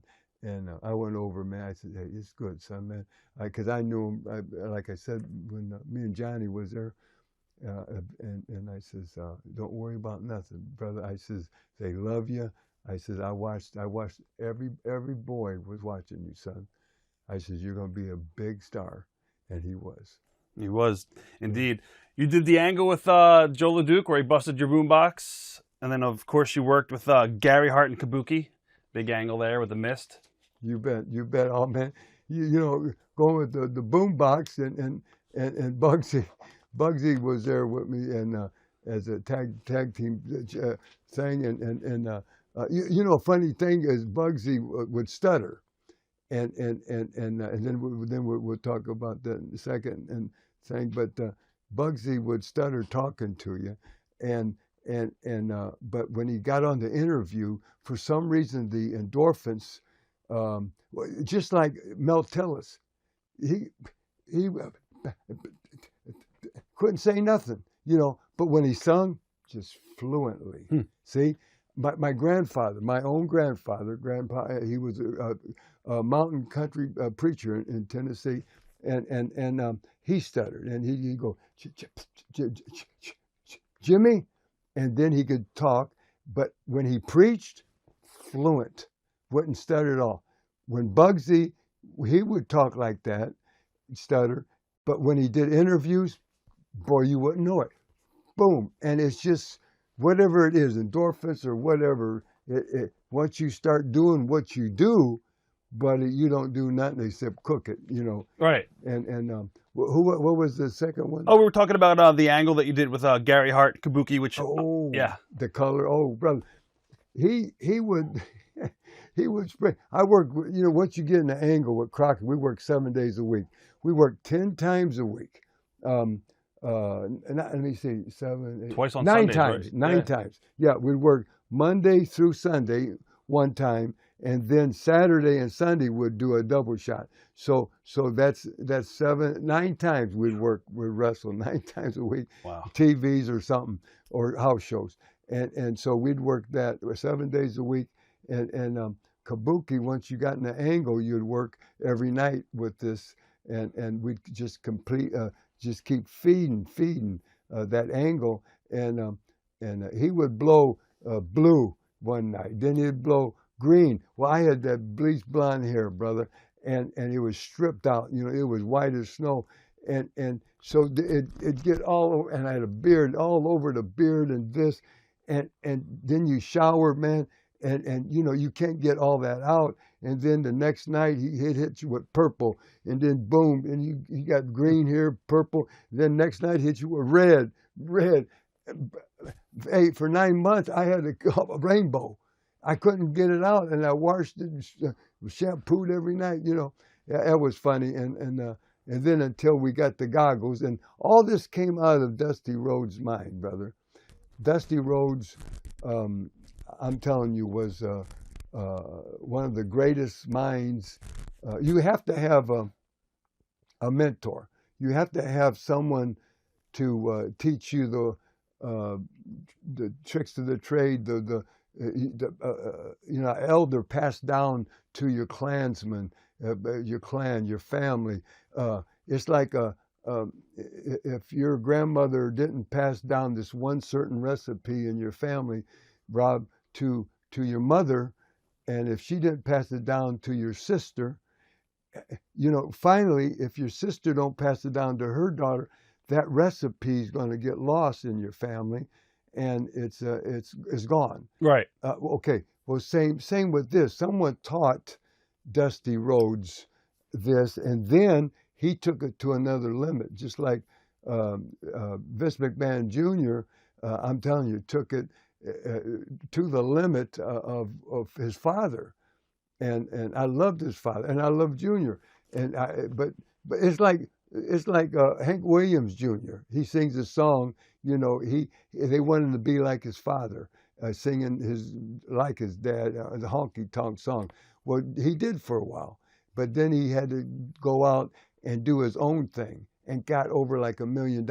So he sung that song. You don't have to call, Hank Williams Jr. anymore. Just like Vince McMahon Jr. Brother, he took this to a whole new limit of marketing, of selling, and what a deal you got going on, brother, with RF videos. I'm telling you, I take my hat off to you. You're the hottest thing I've ever seen in my life. this company and you, brother, and it's you. all you. But you, again, real fast, you don't have to call Vince McMahon Jr. anymore. He's Vince McMahon. 100%. You bet. You bet. They did the big angle with you with the loser leaves town match too with Kabuki, where you came back as Charlie Brown with the goggles and all. You bet. You did, and that was in Starrcade, and I beat him for the TV title at that time in Greensboro Coliseum, and it's all documented in one of the Starrcades. And again, Starrcade came out of Dusty Rhodes' mind. Boogie Man Jam, one of the hottest angles that's box office, brother, that I did when the Assassins tied me up and Paul Jones, and they cut my beard. Then I disappeared, and they seen me on the street, the street in the gutter, and I disappeared. Nobody could find me, and then I did that one interview, brother, and I told him, man, that Paul Jones, you took something that belonged to me, and I says, hey, this is personal, and I says, all my heart, my soul, and I told the people, help me, jam the box office, jam the boxes, help me. We'll do this thing together. And if I lose one time, brother, you can shave every hair on my head. And if I win, I'm going to hold the assassin's mask in my right hand, and we're going to do this together. And this is going to be Boogie Jam 84. This was all Dusty Rhodes' deal. The whole thing, man, is all his idea. He's a genius. And where he learned that from was Graham. Graham, very good. And where Bill Dundee learned it from was Jarrett. And you got to have someone behind you to get you started. And then, honestly, Graham was really sharp, and of course, so is Jerry Jarrett. They're all sharp people. But then, and Vince Senior's, the sharpest. But then you can outdo your mentor, not purposely, not on purpose. They're proud of you because they did, and you took it to another level. And it's just great. It's just great. Every business, Rob, has the sharpest presidents, CEOs, the sharpest people running these big companies. I mean, or they wouldn't be there. They couldn't do what they're doing. I mean, they're so really with it. But I tell you now, brother, the sharp some and probably the sharpest is in our business, and that's the gospel, man. And the Sheik, the original Sheik, man. It's so funny. Years ago, I'd give you a perfect example of this. He wasn't the best payoff man. I'm not knocking him. He was one of the greatest performers and didn't do nothing. Right. Didn't do nothing, but he sold, and he was over like $1 million, man. But he was so up here, and his money was real light. And if you go and complained to him, hey, man, geez, Cobo Hall, big house, and I got this, and he would tell you, I don't make the payoffs. You got to talk to Joyce. Joyce was his wife. Yeah. Yeah, and his partner, and so here you are, Geez, we're going to say something to a woman. He had you, see. He had to figure it out. So he knows you're not going to say nothing. He's making the payoffs, brother. Right. You don't say nothing to Joyce, so you just keep going. Same thing. Good cop, bad cop. You go back to Nick Goulas, and you go back to his partner, so Nick was the heel, and oh man, Roy Shires? No. Oh, Welch. yeah, okay. Roy Welch. So Roy, they ran Memphis. They ran Nashville. They ran Evansville, Louisville. They ran Birmingham. That was before Jarrett and them took over. Buddy Fuller, which was a Welch, and he's one of the boys, and he owned Memphis, and they took over that, and they were in Channel 13. Well, they got Channel 5, and they took Lance Russell, which was one of the announcers, and with them, and Dave Brown, the weatherman, over to 5, and got the contract and started the rest in '77. I was on the ground floor of that company too, and Buddy, it just took off and it ran Gulas out. They couldn't compete, and they had Jackie Fargo and Tojo, but we had Lawler, me, and Joe LeDuc, and Austin Idol, and Dundee, and right, anyway, right. yeah. So the whole thing is, it's just the sharpest people. The sharpest people is in our business, you know, and it's all passed down. But some of the boys, you know, like Greg Valentine, he's fabulous. I just love Greg, man, the Hammer, and what you know, man, world champion status, and Buddy solid, and you know, I don't have to tell you nothing. But then you look at his daddy. His daddy was in a class by himself. Johnny, oh my goodness, man, he was just in a class by himself, and you know, he would have them people just right there, man. Bring them up when he wanted to, sit them down when he wanted to, and that is a real strong art, brother. It's the art, and some people never get it. Some people get it right at the end of their career, but Johnny had it all the way, and with that accident, then of course. But Dusty did not only that. Real fast, Dusty did the Starcades. He did the Bunkhouse Stampede. He did War Games. War Games. He did Boogie Jam '84. He did the American Bashes every summer, brother, man. You know, bring in the, you know, all the country western stars, and Willie Jennings, and Hank. Oh man, everybody. Yeah, Hank, and they brought in then David Allen Cole was there summer after. I loved him. Right. And he'd always bring us up on stage and everything, and it was cool. And then they brought in George Jones, brother, man. Oh man, it's all good. It's all good, baby. Why do you feel like your feud with Paul Jones was so successful? It was probably one of the longest running angles ever. Why do you feel like that was such a success? I'll tell you exactly. Had a lot to do with Paul, brother.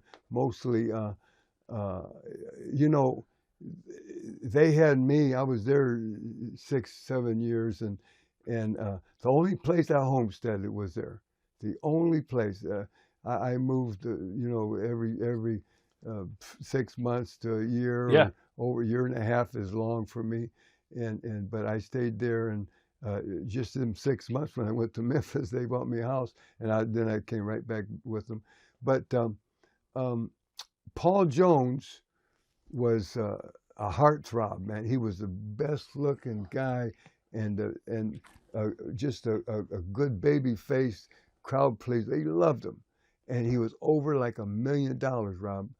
And I'll tell you, brother, and I owe it the whole. We did a 5-year thing.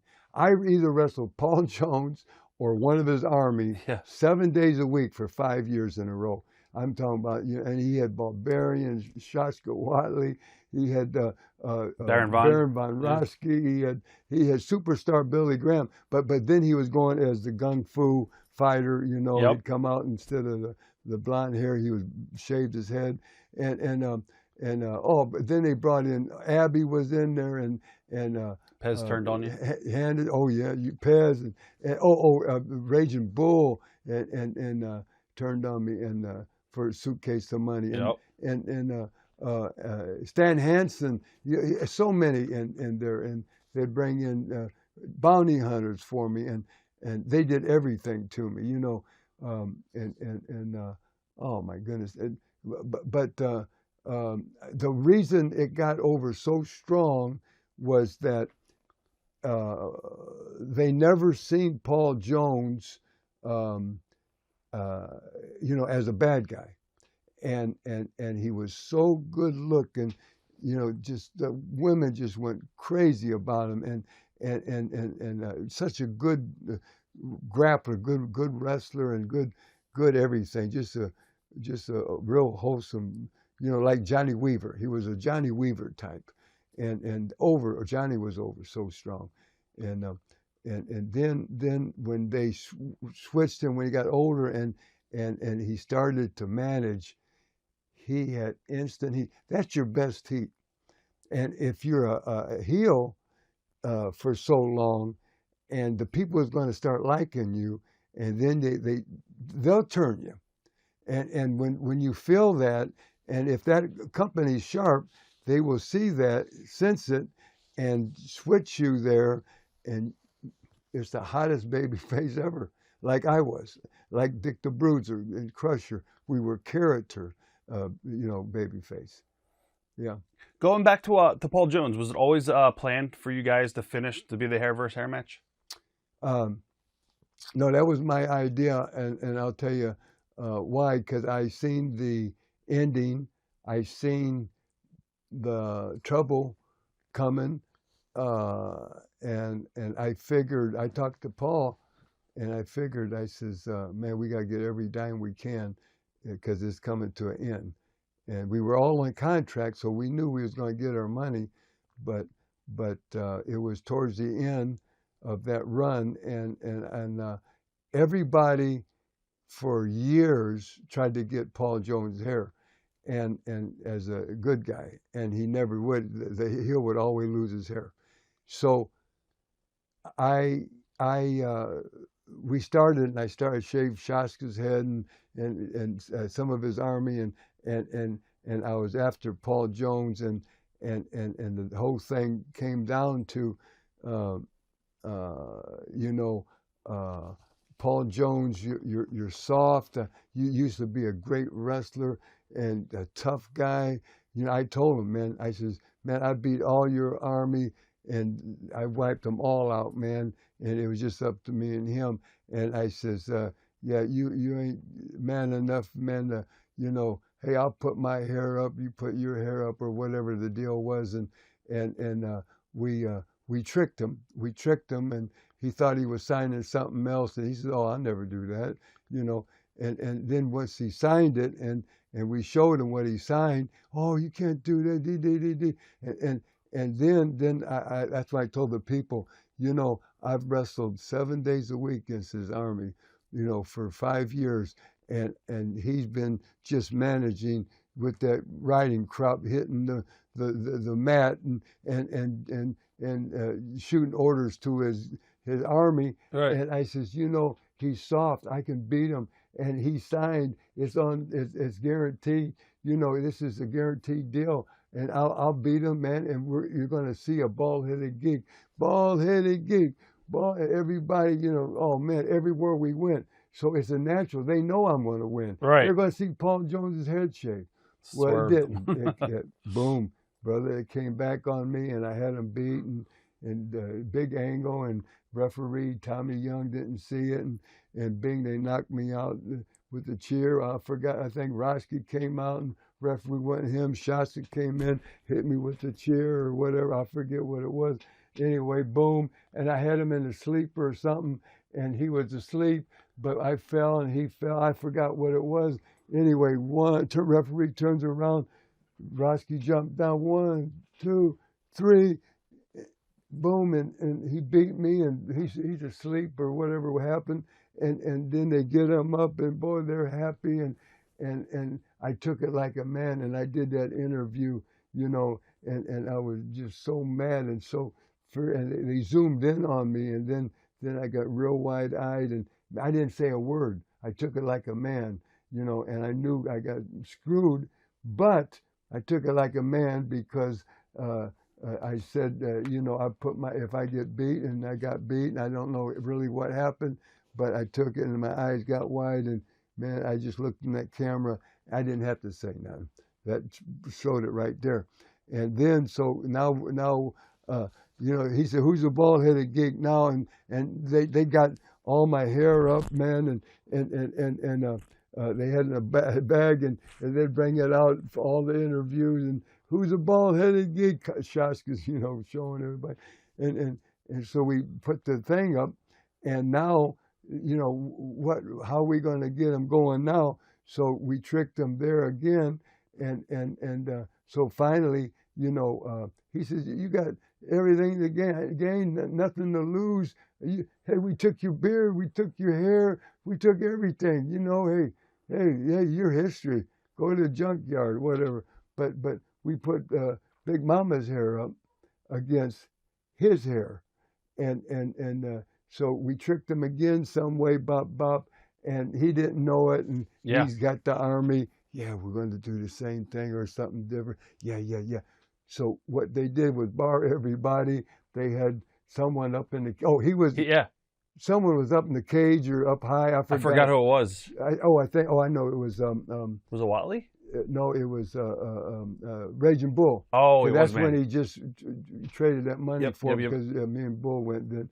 But this was the big blow off, brother, and so his Army, everybody couldn't come. They were suspended. They couldn't get nowhere near the ring. They had the guards out there waiting, and nobody could come in. And one guy was up in the cage, and so anyway, we took his hair. So that was the big blow off. We both lost our hair, but we both got 15,000 each night. But then that second night, it was like because of put Big Mama's hair up, it was I got 1,750 or something because she made 2,500. So it was. I knew it was coming. That was my idea, and Paul went for it because he's seen the writing on the wall too. Yeah, and so that was it. And the big blow off was Starrcade '86. That's where it happened at. So there it is. Yep. You challenged Ric Flair for the NWA title around this period of time too. Sure. What was it like working with Ricky again? Oh, brother, man, smooth. He's like glass, brother, man. Just so. Of course, he went everywhere, and he was going them hour Broadways in shape, looked great, in prime, and just like Dory Jr., Funk Jory. Oh my goodness, them guys it's like poetry in motion. All them guys. Are you surprised they didn't do a longer feud with you guys? Because you guys could have played off a lot of the he being a top rich guy and you were like from the streets. They could have done a lot of stuff with that. Yeah, no, because he was gone so much, and I know he got in big angles, but at certain times, and there at that period when we had a few shots with him. Yeah, he was then going to other territories because Crockett bought out Bill Watts. He bought out his territory. He bought out Kansas City. Yep. Bob Geigels, and that's what got him in some trouble too. He spent so much money, and it was he didn't. How it got in trouble was a lot of people blame Dusty for this. I don't. It was Jim Crockett. I mean, he was the boss, brother. Dusty to me, I just love him, and I think he was the sharpest ever. But Jimmy owed so much money to Ted Turner that Ted, when they finished, and he wanted to get into wrestling business, and anyway, and so he says that's when WCW was born, and that was NWA, and he says,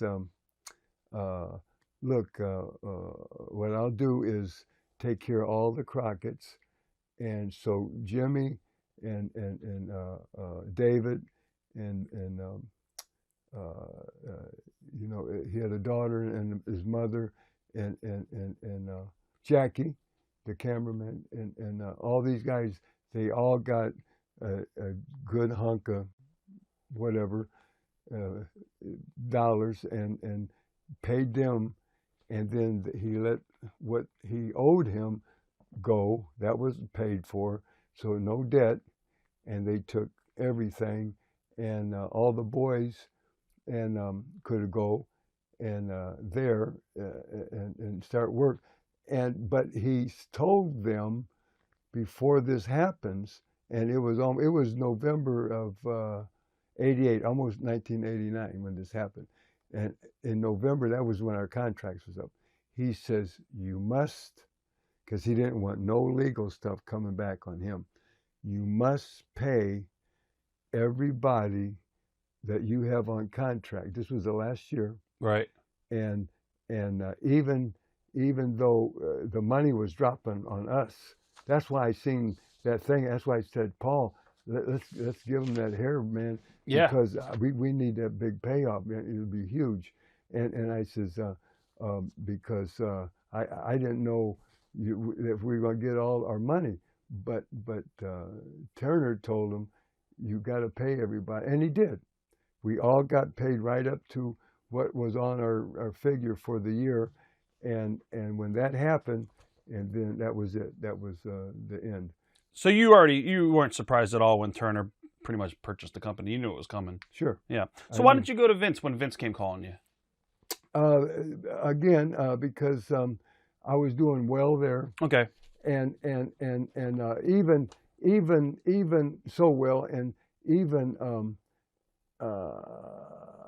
you know, even after that, I mean, Vince was nice enough, you know, to put me and Johnny and Captain Lou in the WWE Hall of Fame, you know, so he didn't hold nothing against me, but he was taking all the top names, and he seen us folding anyway, so he said, just let Jimmy stay or whatever, because, and I told him, and he called me personally, and you know, of course, everybody tried to call me.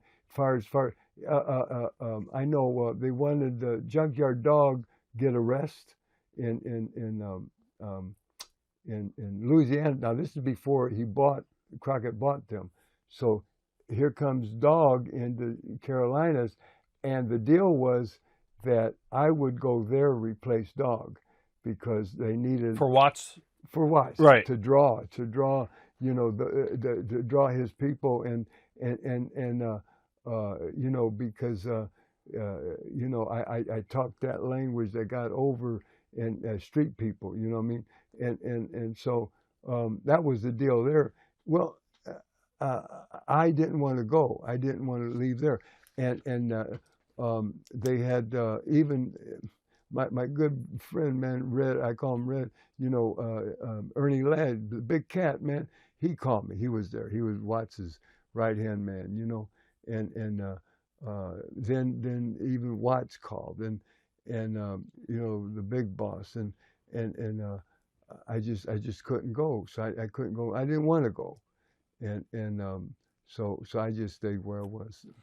Wow, that's unbelievable. Yeah. Well, and at the very end of that too, at the end of that '88, you know, I was going through a divorce then, and I had a boy, and God bless, and Jimmy, and he was born 1980 in Memphis, right, and so 1980, so this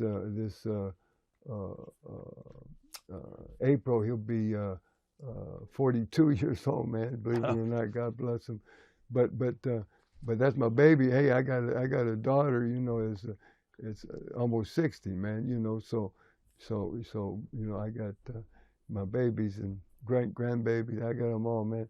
But they wanted me different places, and I had another son. You know, I was a bad cat, man.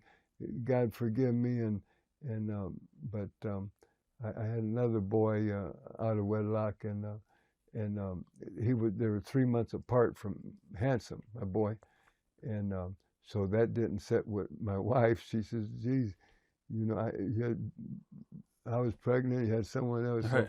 So I knock on the door, and I didn't know I had another baby. And the sheriff's there and says, "Jimmy, I'm glad you're home." I just got home, man. I just got in bed and I got woke up and said, "You better get this, man. Something went down." And so I went, and he says, "I'm glad you're home," because I was working Charlotte that night, and he said, "I didn't want to come and serve you papers in front of the, your peers, your boys in the dressing room." And some woman sued me for $2 million, for having the baby. And at that time, the baby was like 7, 8 years old. I didn't even know I had a baby, and but it was mine. We did the DNA just came out then, Right. the test and that, and man, that thing came back, positive, but so I had 2 boys. Well, they're both 42 or be 40. They're 6 months apart, but that blew that marriage, and but I'm happy now. God sent me an angel, and she is a true angel. I love her. 30 years now. When you actually, we talked about it a little bit, Miss Atlanta Lively. What are your memories of the storyline with the Midnight Express and Ronnie Garvin and Jim Cornette? What are your memories of that? Beautiful match. Dusty Rhodes told me that was one of the classics and best ever angle, and that was his. That was all his, brother. And Ronnie, oh man, he had the wig, he had was the awesome girdle on, he had the, the bra, he had everything, the stockings, man, lipstick, and he had the works on, and he looked good, but what really stood out was I remember we were out in the Omni, and I had Bobby Eaton, God bless him, man, and Bobby, beautiful Bobby, and we're out on the floor, and there's cameras everywhere, and you always know when that red light's on, and I says, Bobby, did the red lights on us, man, and he says, bill me, man, and man, I said, no, well, concrete right here, brother. And I said, no, bill me, man, because the right brother, and bing, and I took it, whoa, man, he just like in the ring, but boom, and he bet that, boom, right on that concrete, brother. I mean, just flat, man. What an athlete, what a high. He was one of the first high flyers, brother, coming off with the Alabama Jam, elbow right off the top. He was one of the first, and he got Bill right on this concrete, brother, and brother, and they got it all. You watch it, it, brother. And wait for that moment, and you won't believe it. How high. It was just like doing it in the ring, man. And I said, wow. And Dusty went nuts. He loved it. He's back there, came back, he hugged us all. Oh, he said it was the best. And feuding with Tully for the TV title. A couple matches with Tully. Yeah. You guys did the tape fist matches. What was Tully like to work with? Easy? Yeah. Again, Rob, it didn't work. It didn't work. Mix. I can't. My style, his style. He's another wrestling heel. Right. I couldn't work with the Kangaroos. I'm talking about the original, not the Royal Kangaroos. And I couldn't work with the original Kangaroo because they're wrestling heels. The Andersons wrestling heels. And when you get to that, because they work one arm, one body part to Anderson. Fast tag, boom, boom. I'm a brawler. I got to keep going. I got to keep dancing. I got to keep punching. I got to keep, shooting you outside, posting you. I got to get the cheer. Boom. I got to see. That's my style. These guys' style is wrestling. Tully, he did this, he did that, and it didn't match. It didn't work. He was a great wrestler. Oh, I take my hat off to him. In fact, his father, Joe Blanchard, he's another heartthrob brother, man. What a good-looking guy, like a movie star, like a Rock Hudson, look. And he was the champion. He ran San Antonio territory. Southwest Championship Wrestling. You bet. Yeah. And Tully came up, and when I went in there, my real name is Fanning, Fanning, and he sees that on my license, Texas license, and he says, "You're Fanning?" I says, "Yeah." He says, "Well, that's my mother's maiden name. Now this is Joe." Right. And so I said, "Oh man," I said, my dad always talked about that we had cousins, or he had my dad, and his name was Jim Fanning. He says in Texas, and I said, "Man, we might be related." And I says, "Cuz, I'm talking to Joe." So Right. Tully wasn't even there. He was in school then, or when I first went in. This was 69, 70, and so I didn't know Tully there. But I worked for Fritz. That's where they sent me to New York to get my break. That's when I was there 3 months.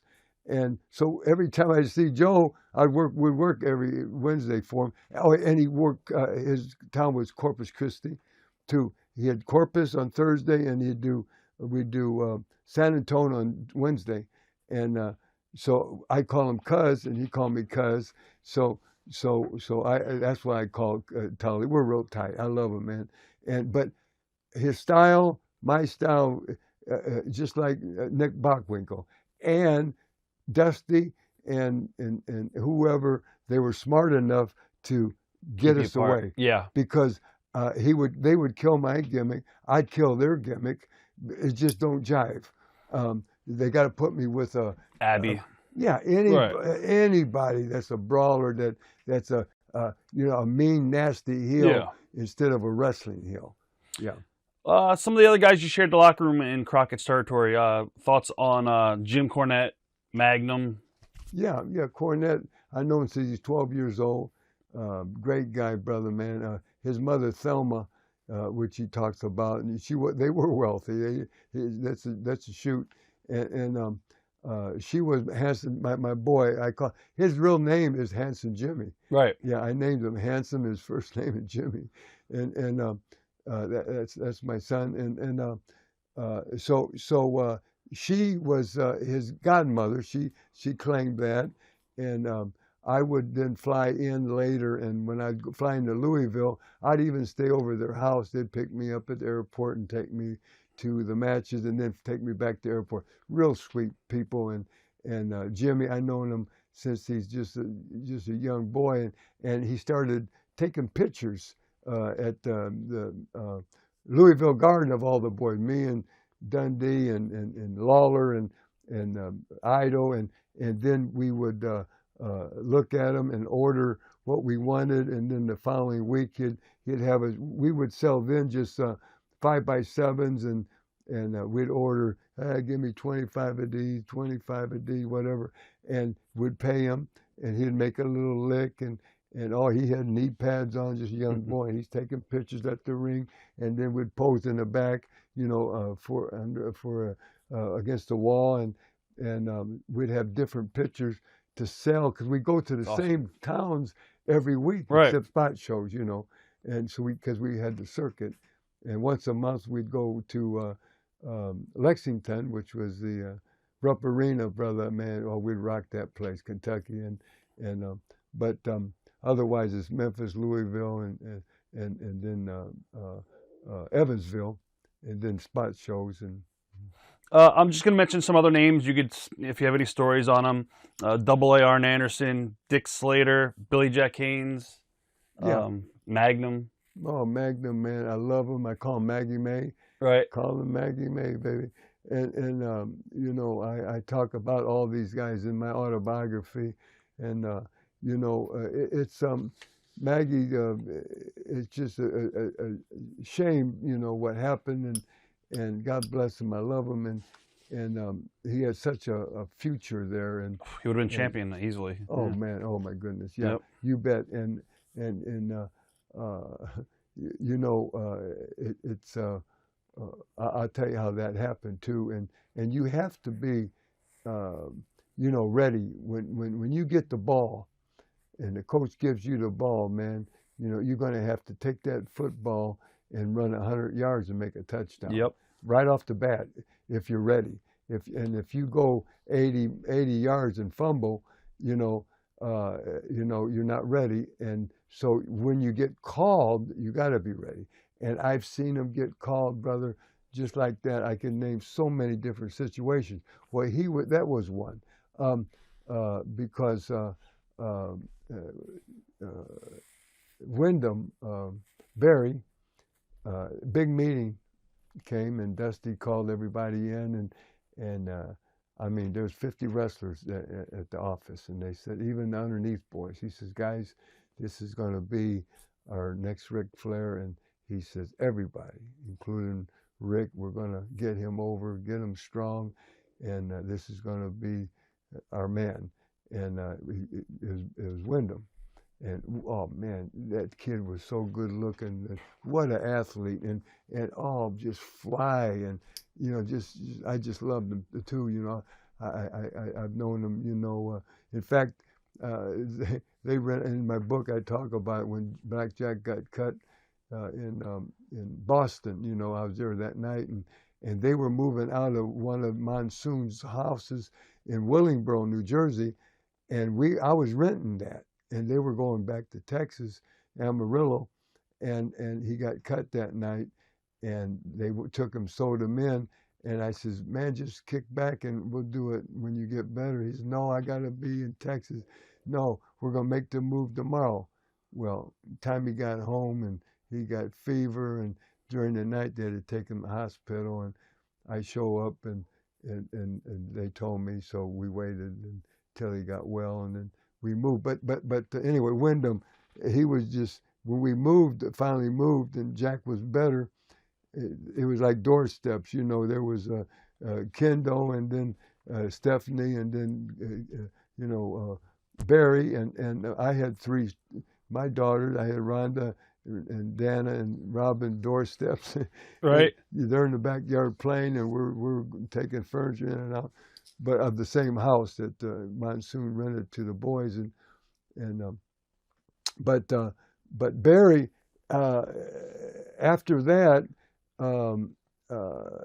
that's when the boss, that's when McMahon was getting all the stars, and he got word of that, and boom, boy, he offered him so much, and you know, I didn't even want to talk to him because I didn't want to hear the offer he wanted to give me, because I didn't want to do it. And he just said, let Jimmy stay.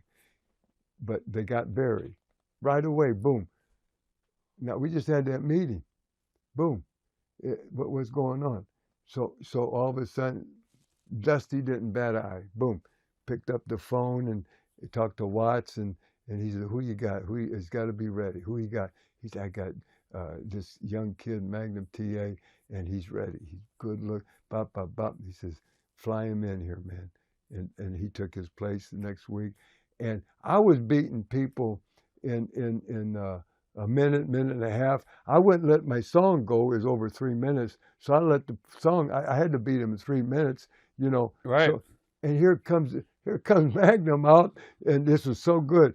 Just Susie came in, did the boom, boom, Belly boom, to belly, boom. yep. Yeah, bing, belly, belly, bing. 30 seconds, he was beating them, see? It was great. It was great. And it was so good, you know, and he got over like $1 million, you know. And just like Dusty didn't, brother, he didn't bat an eye. You know, when Tully just came in, no one's seen him, you know, and he's ready. He's ready for, you know, to do it, because he was already proved, and he was already, but no one's seen him yet. So we're at TBS, and they was going to debut him, but not where he was. And the deal was Buddy Landell was going to come out with Baby Doll. They talked about Baby Doll for the first time, and he was going to be one of the Horsemen.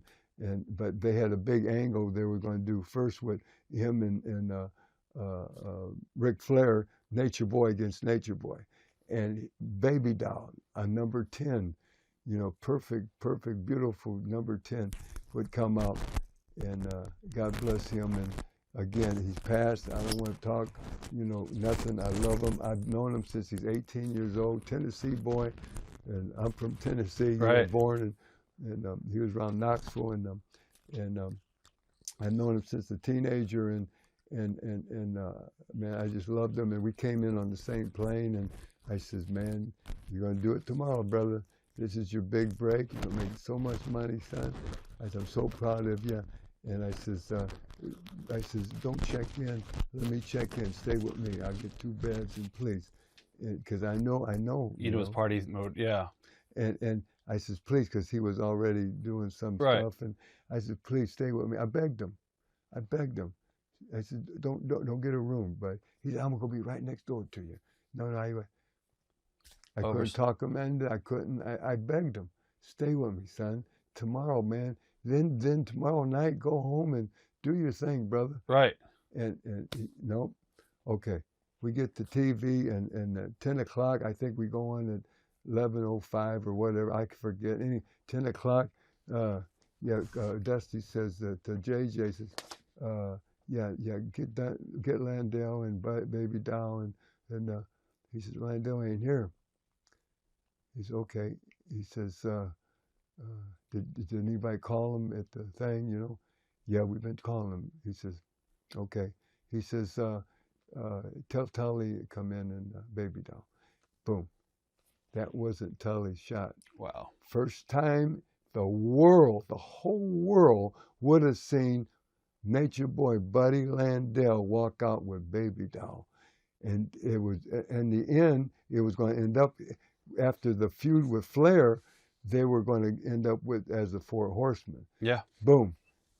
He walked out, brother, and Dusty didn't bat an eye, brother, just because there's always someone, but you got to be ready. Yep. And Tully was ready. Yep. Boom. Over like $1 million, Baby Doll over, and boom, that's when the original 4 Horsemen started. It's an awesome story. There's so much to talk to you about. We got about a half hour left, and then we'll take a dinner break, and then, well, actually 20 minutes left. 20 minutes, baby. Yep. I want to talk to you after Crockett pretty much went out of business. You went out of the business just for a little bit. You relocated, I believe, somewhere, right? Sure, yeah. That's why I went through the divorce, and that's why I didn't go to Crockett no more. And I for a year, I floated, and first time in my life, I wasn't married since a teenager, and let me see, 13 and 17. What is that? That's 13, 23. That's 30 years I was married. Right. So for a year I floated. I didn't want nothing to do with nothing. I wanted to do what I wanted to do. First time in my life, and I gave everybody everything I had, so they were taken care of because they had to raise my children. She had to raise Handsome. My other wife had to raise my 3 daughters. So I didn't have a car. I didn't have. I had 2 suitcases and left with just a little jingle. And I'd go and I'd work just enough to do my thing. And I had 4 or 5 places I'd stay at, and then I'd go and get a little circuit. I'd work for a week and make me a lick. And what I wanted to do was get all my ink. And this was before everybody's got ink. You know, now everybody's got ink. Yeah. I was the first, like, not the first blonde or first with earrings or whatever, but I was one of the first, you know. So I did all that. It was like I was country before country was cool. Well, you were rock and roll before anybody else. You I bet. mean, yeah. The rock and roll connection in '84 should have been involving, you know. Yes, sir. Yeah, you're right. Yeah. So you know, now, you know, you gotta be different now. So I'm covered. I'm sleeved. I got wrestling boots tattooed on my legs, brother. Laces and all. It's awesome. Right now, you know, and I mean all the way up to my knees, brother. And you know, I got tattoos everywhere, brother. And my back, my stomach, everything. I got it across my forehead. But that was before now everybody's got them. Now, if I would do that, I wouldn't have any tattoos. I wouldn't, because you got to be different. Yep. If I was one of the first to come out to music, then all of a sudden, Lawler and Dundee, everybody's in Memphis started coming. When I came to Mid-Atlantic there and came out as Boogie Man and came out the boy from New York City, they seen it got over so strong. Now Dusty's coming out, Flair's, everybody uses it. So now, Rob, what I would do is now, because they hear the music, they know who's coming. Oh man, Oh yeah. Oh, here he comes. Here comes Orton. Oh, here comes Rock. Here comes whoever, Hogan, whoever, Flair, because they know the music, and whoever the hot kids are now. It's like now, if I had a chance and I was still on the big circuit, No music. no, there you go. So Paul Heyman did that for the Dudleys in ECW. I'd come out with no music because it'd be different. Yep. Yeah, you're right. Yeah, see, you're smart. Brother, but brother. Yeah. So after you left and you came back, you worked a couple different territories. You went down to Memphis a little bit. You worked AWA. You got to work a little bit with Curry Von Erich. I was going to ask you about Curry Von Erich. And did you see Curry when he was a little kid? Because you said you worked for Fritz in Texas. Do you remember the Von Erichs as kids? Yeah, brother, man. Yeah. He had a bunch of boys, and God bless them. David, Kevin, Chris. Oh man. It's very tragic. It is, and Kevin's the only one, left, and he's a great kid. Kerry was honestly my favorite, and I loved them all. And the thing was, we'd go to Fort Worth, we'd go to wherever we were, and they were there, and I can just see them now in the back in the dressing room, and they're jumping over the boys' bags and playing tag and roughhouse, and all the guys are hugging them, messing with them. Oh yeah, I've known them since. I'll tell you a funny story too. We used to take care of the kids. They took care of Handsome. They took care of my boy. Why I wrestled, we watched each other's kids in the back, and they'd call him Little Handsome, and then when Flair called him now Little Boogie, right. My boy, and Handsome Jimmy, but so funny because I says, we used to change their diapers, we'd take care of the kids, and I said, I used to change the Rock's diapers. Me and Rocky Johnson was tag team champions in Memphis in 1980, and I said, yeah, I used to change the Rock's diapers. And so one of my buddies in Shawsville, he's a real wrestling historian. He says, well, Boogie, you used to change the Rock's diapers. I said, yeah. He says, well, you really did smell what the Rock was cooking. That's actually awesome. Yeah. It was really. I got that in my book too, brother. There's a million things. I really want to talk to your partner in crime, Chris, and I probably want to bring you back for a part 2. Yes. There's so much more to talk to you about. Man, we can talk forever. I love you, brother. And hey, I'm talking about guys. Hey, get this video, man. I'm telling you, man. And Rob, man. Hey, how do you want to be remembered? Video. Tell me again. It's RF video, but how do you want to be remembered? Oh, brother, man, just a straight up guy. I owe everything to the fans. The fans are everything, Rob. I'm telling you, brother, if it wasn't for the wrestling fans, I'm a people person. I love the people. I love the fans. I hug them. And I couldn't do that as a heel, but as Boogie Woogie, man, I couldn't. I used to stay at the arenas until the last person. I signed autograph after autograph. And when I was a heel, I couldn't. I was standing there like, right, cocky, like looking right over their head, and wouldn't even put them over. Hey, you skunk! Hey, you dirty dog! Hey, you this and that. And I wouldn't, like I was better than them. Just boom. But I'm not. I love the people, and it's all. I want to be remembered really for just being, thanking the fans for raising my family. I had 3 families, and just even the independent circuit, brother. Man, I just love. It's my whole life. Only thing I've ever done, man. And I just want to be a goodwill ambassador. And brother, and I'm so high on you, man. I'm so proud of you. And thank you. And woo, Matchy Daddy, Boogie Woogie Man, feel good. I'll tell my people, my brothers and sisters, don't you dare miss this RF video of me, Handsome Jimmy, the Boogie Woogie Man Valiant. Oh yeah. TitleMatchNetwork.com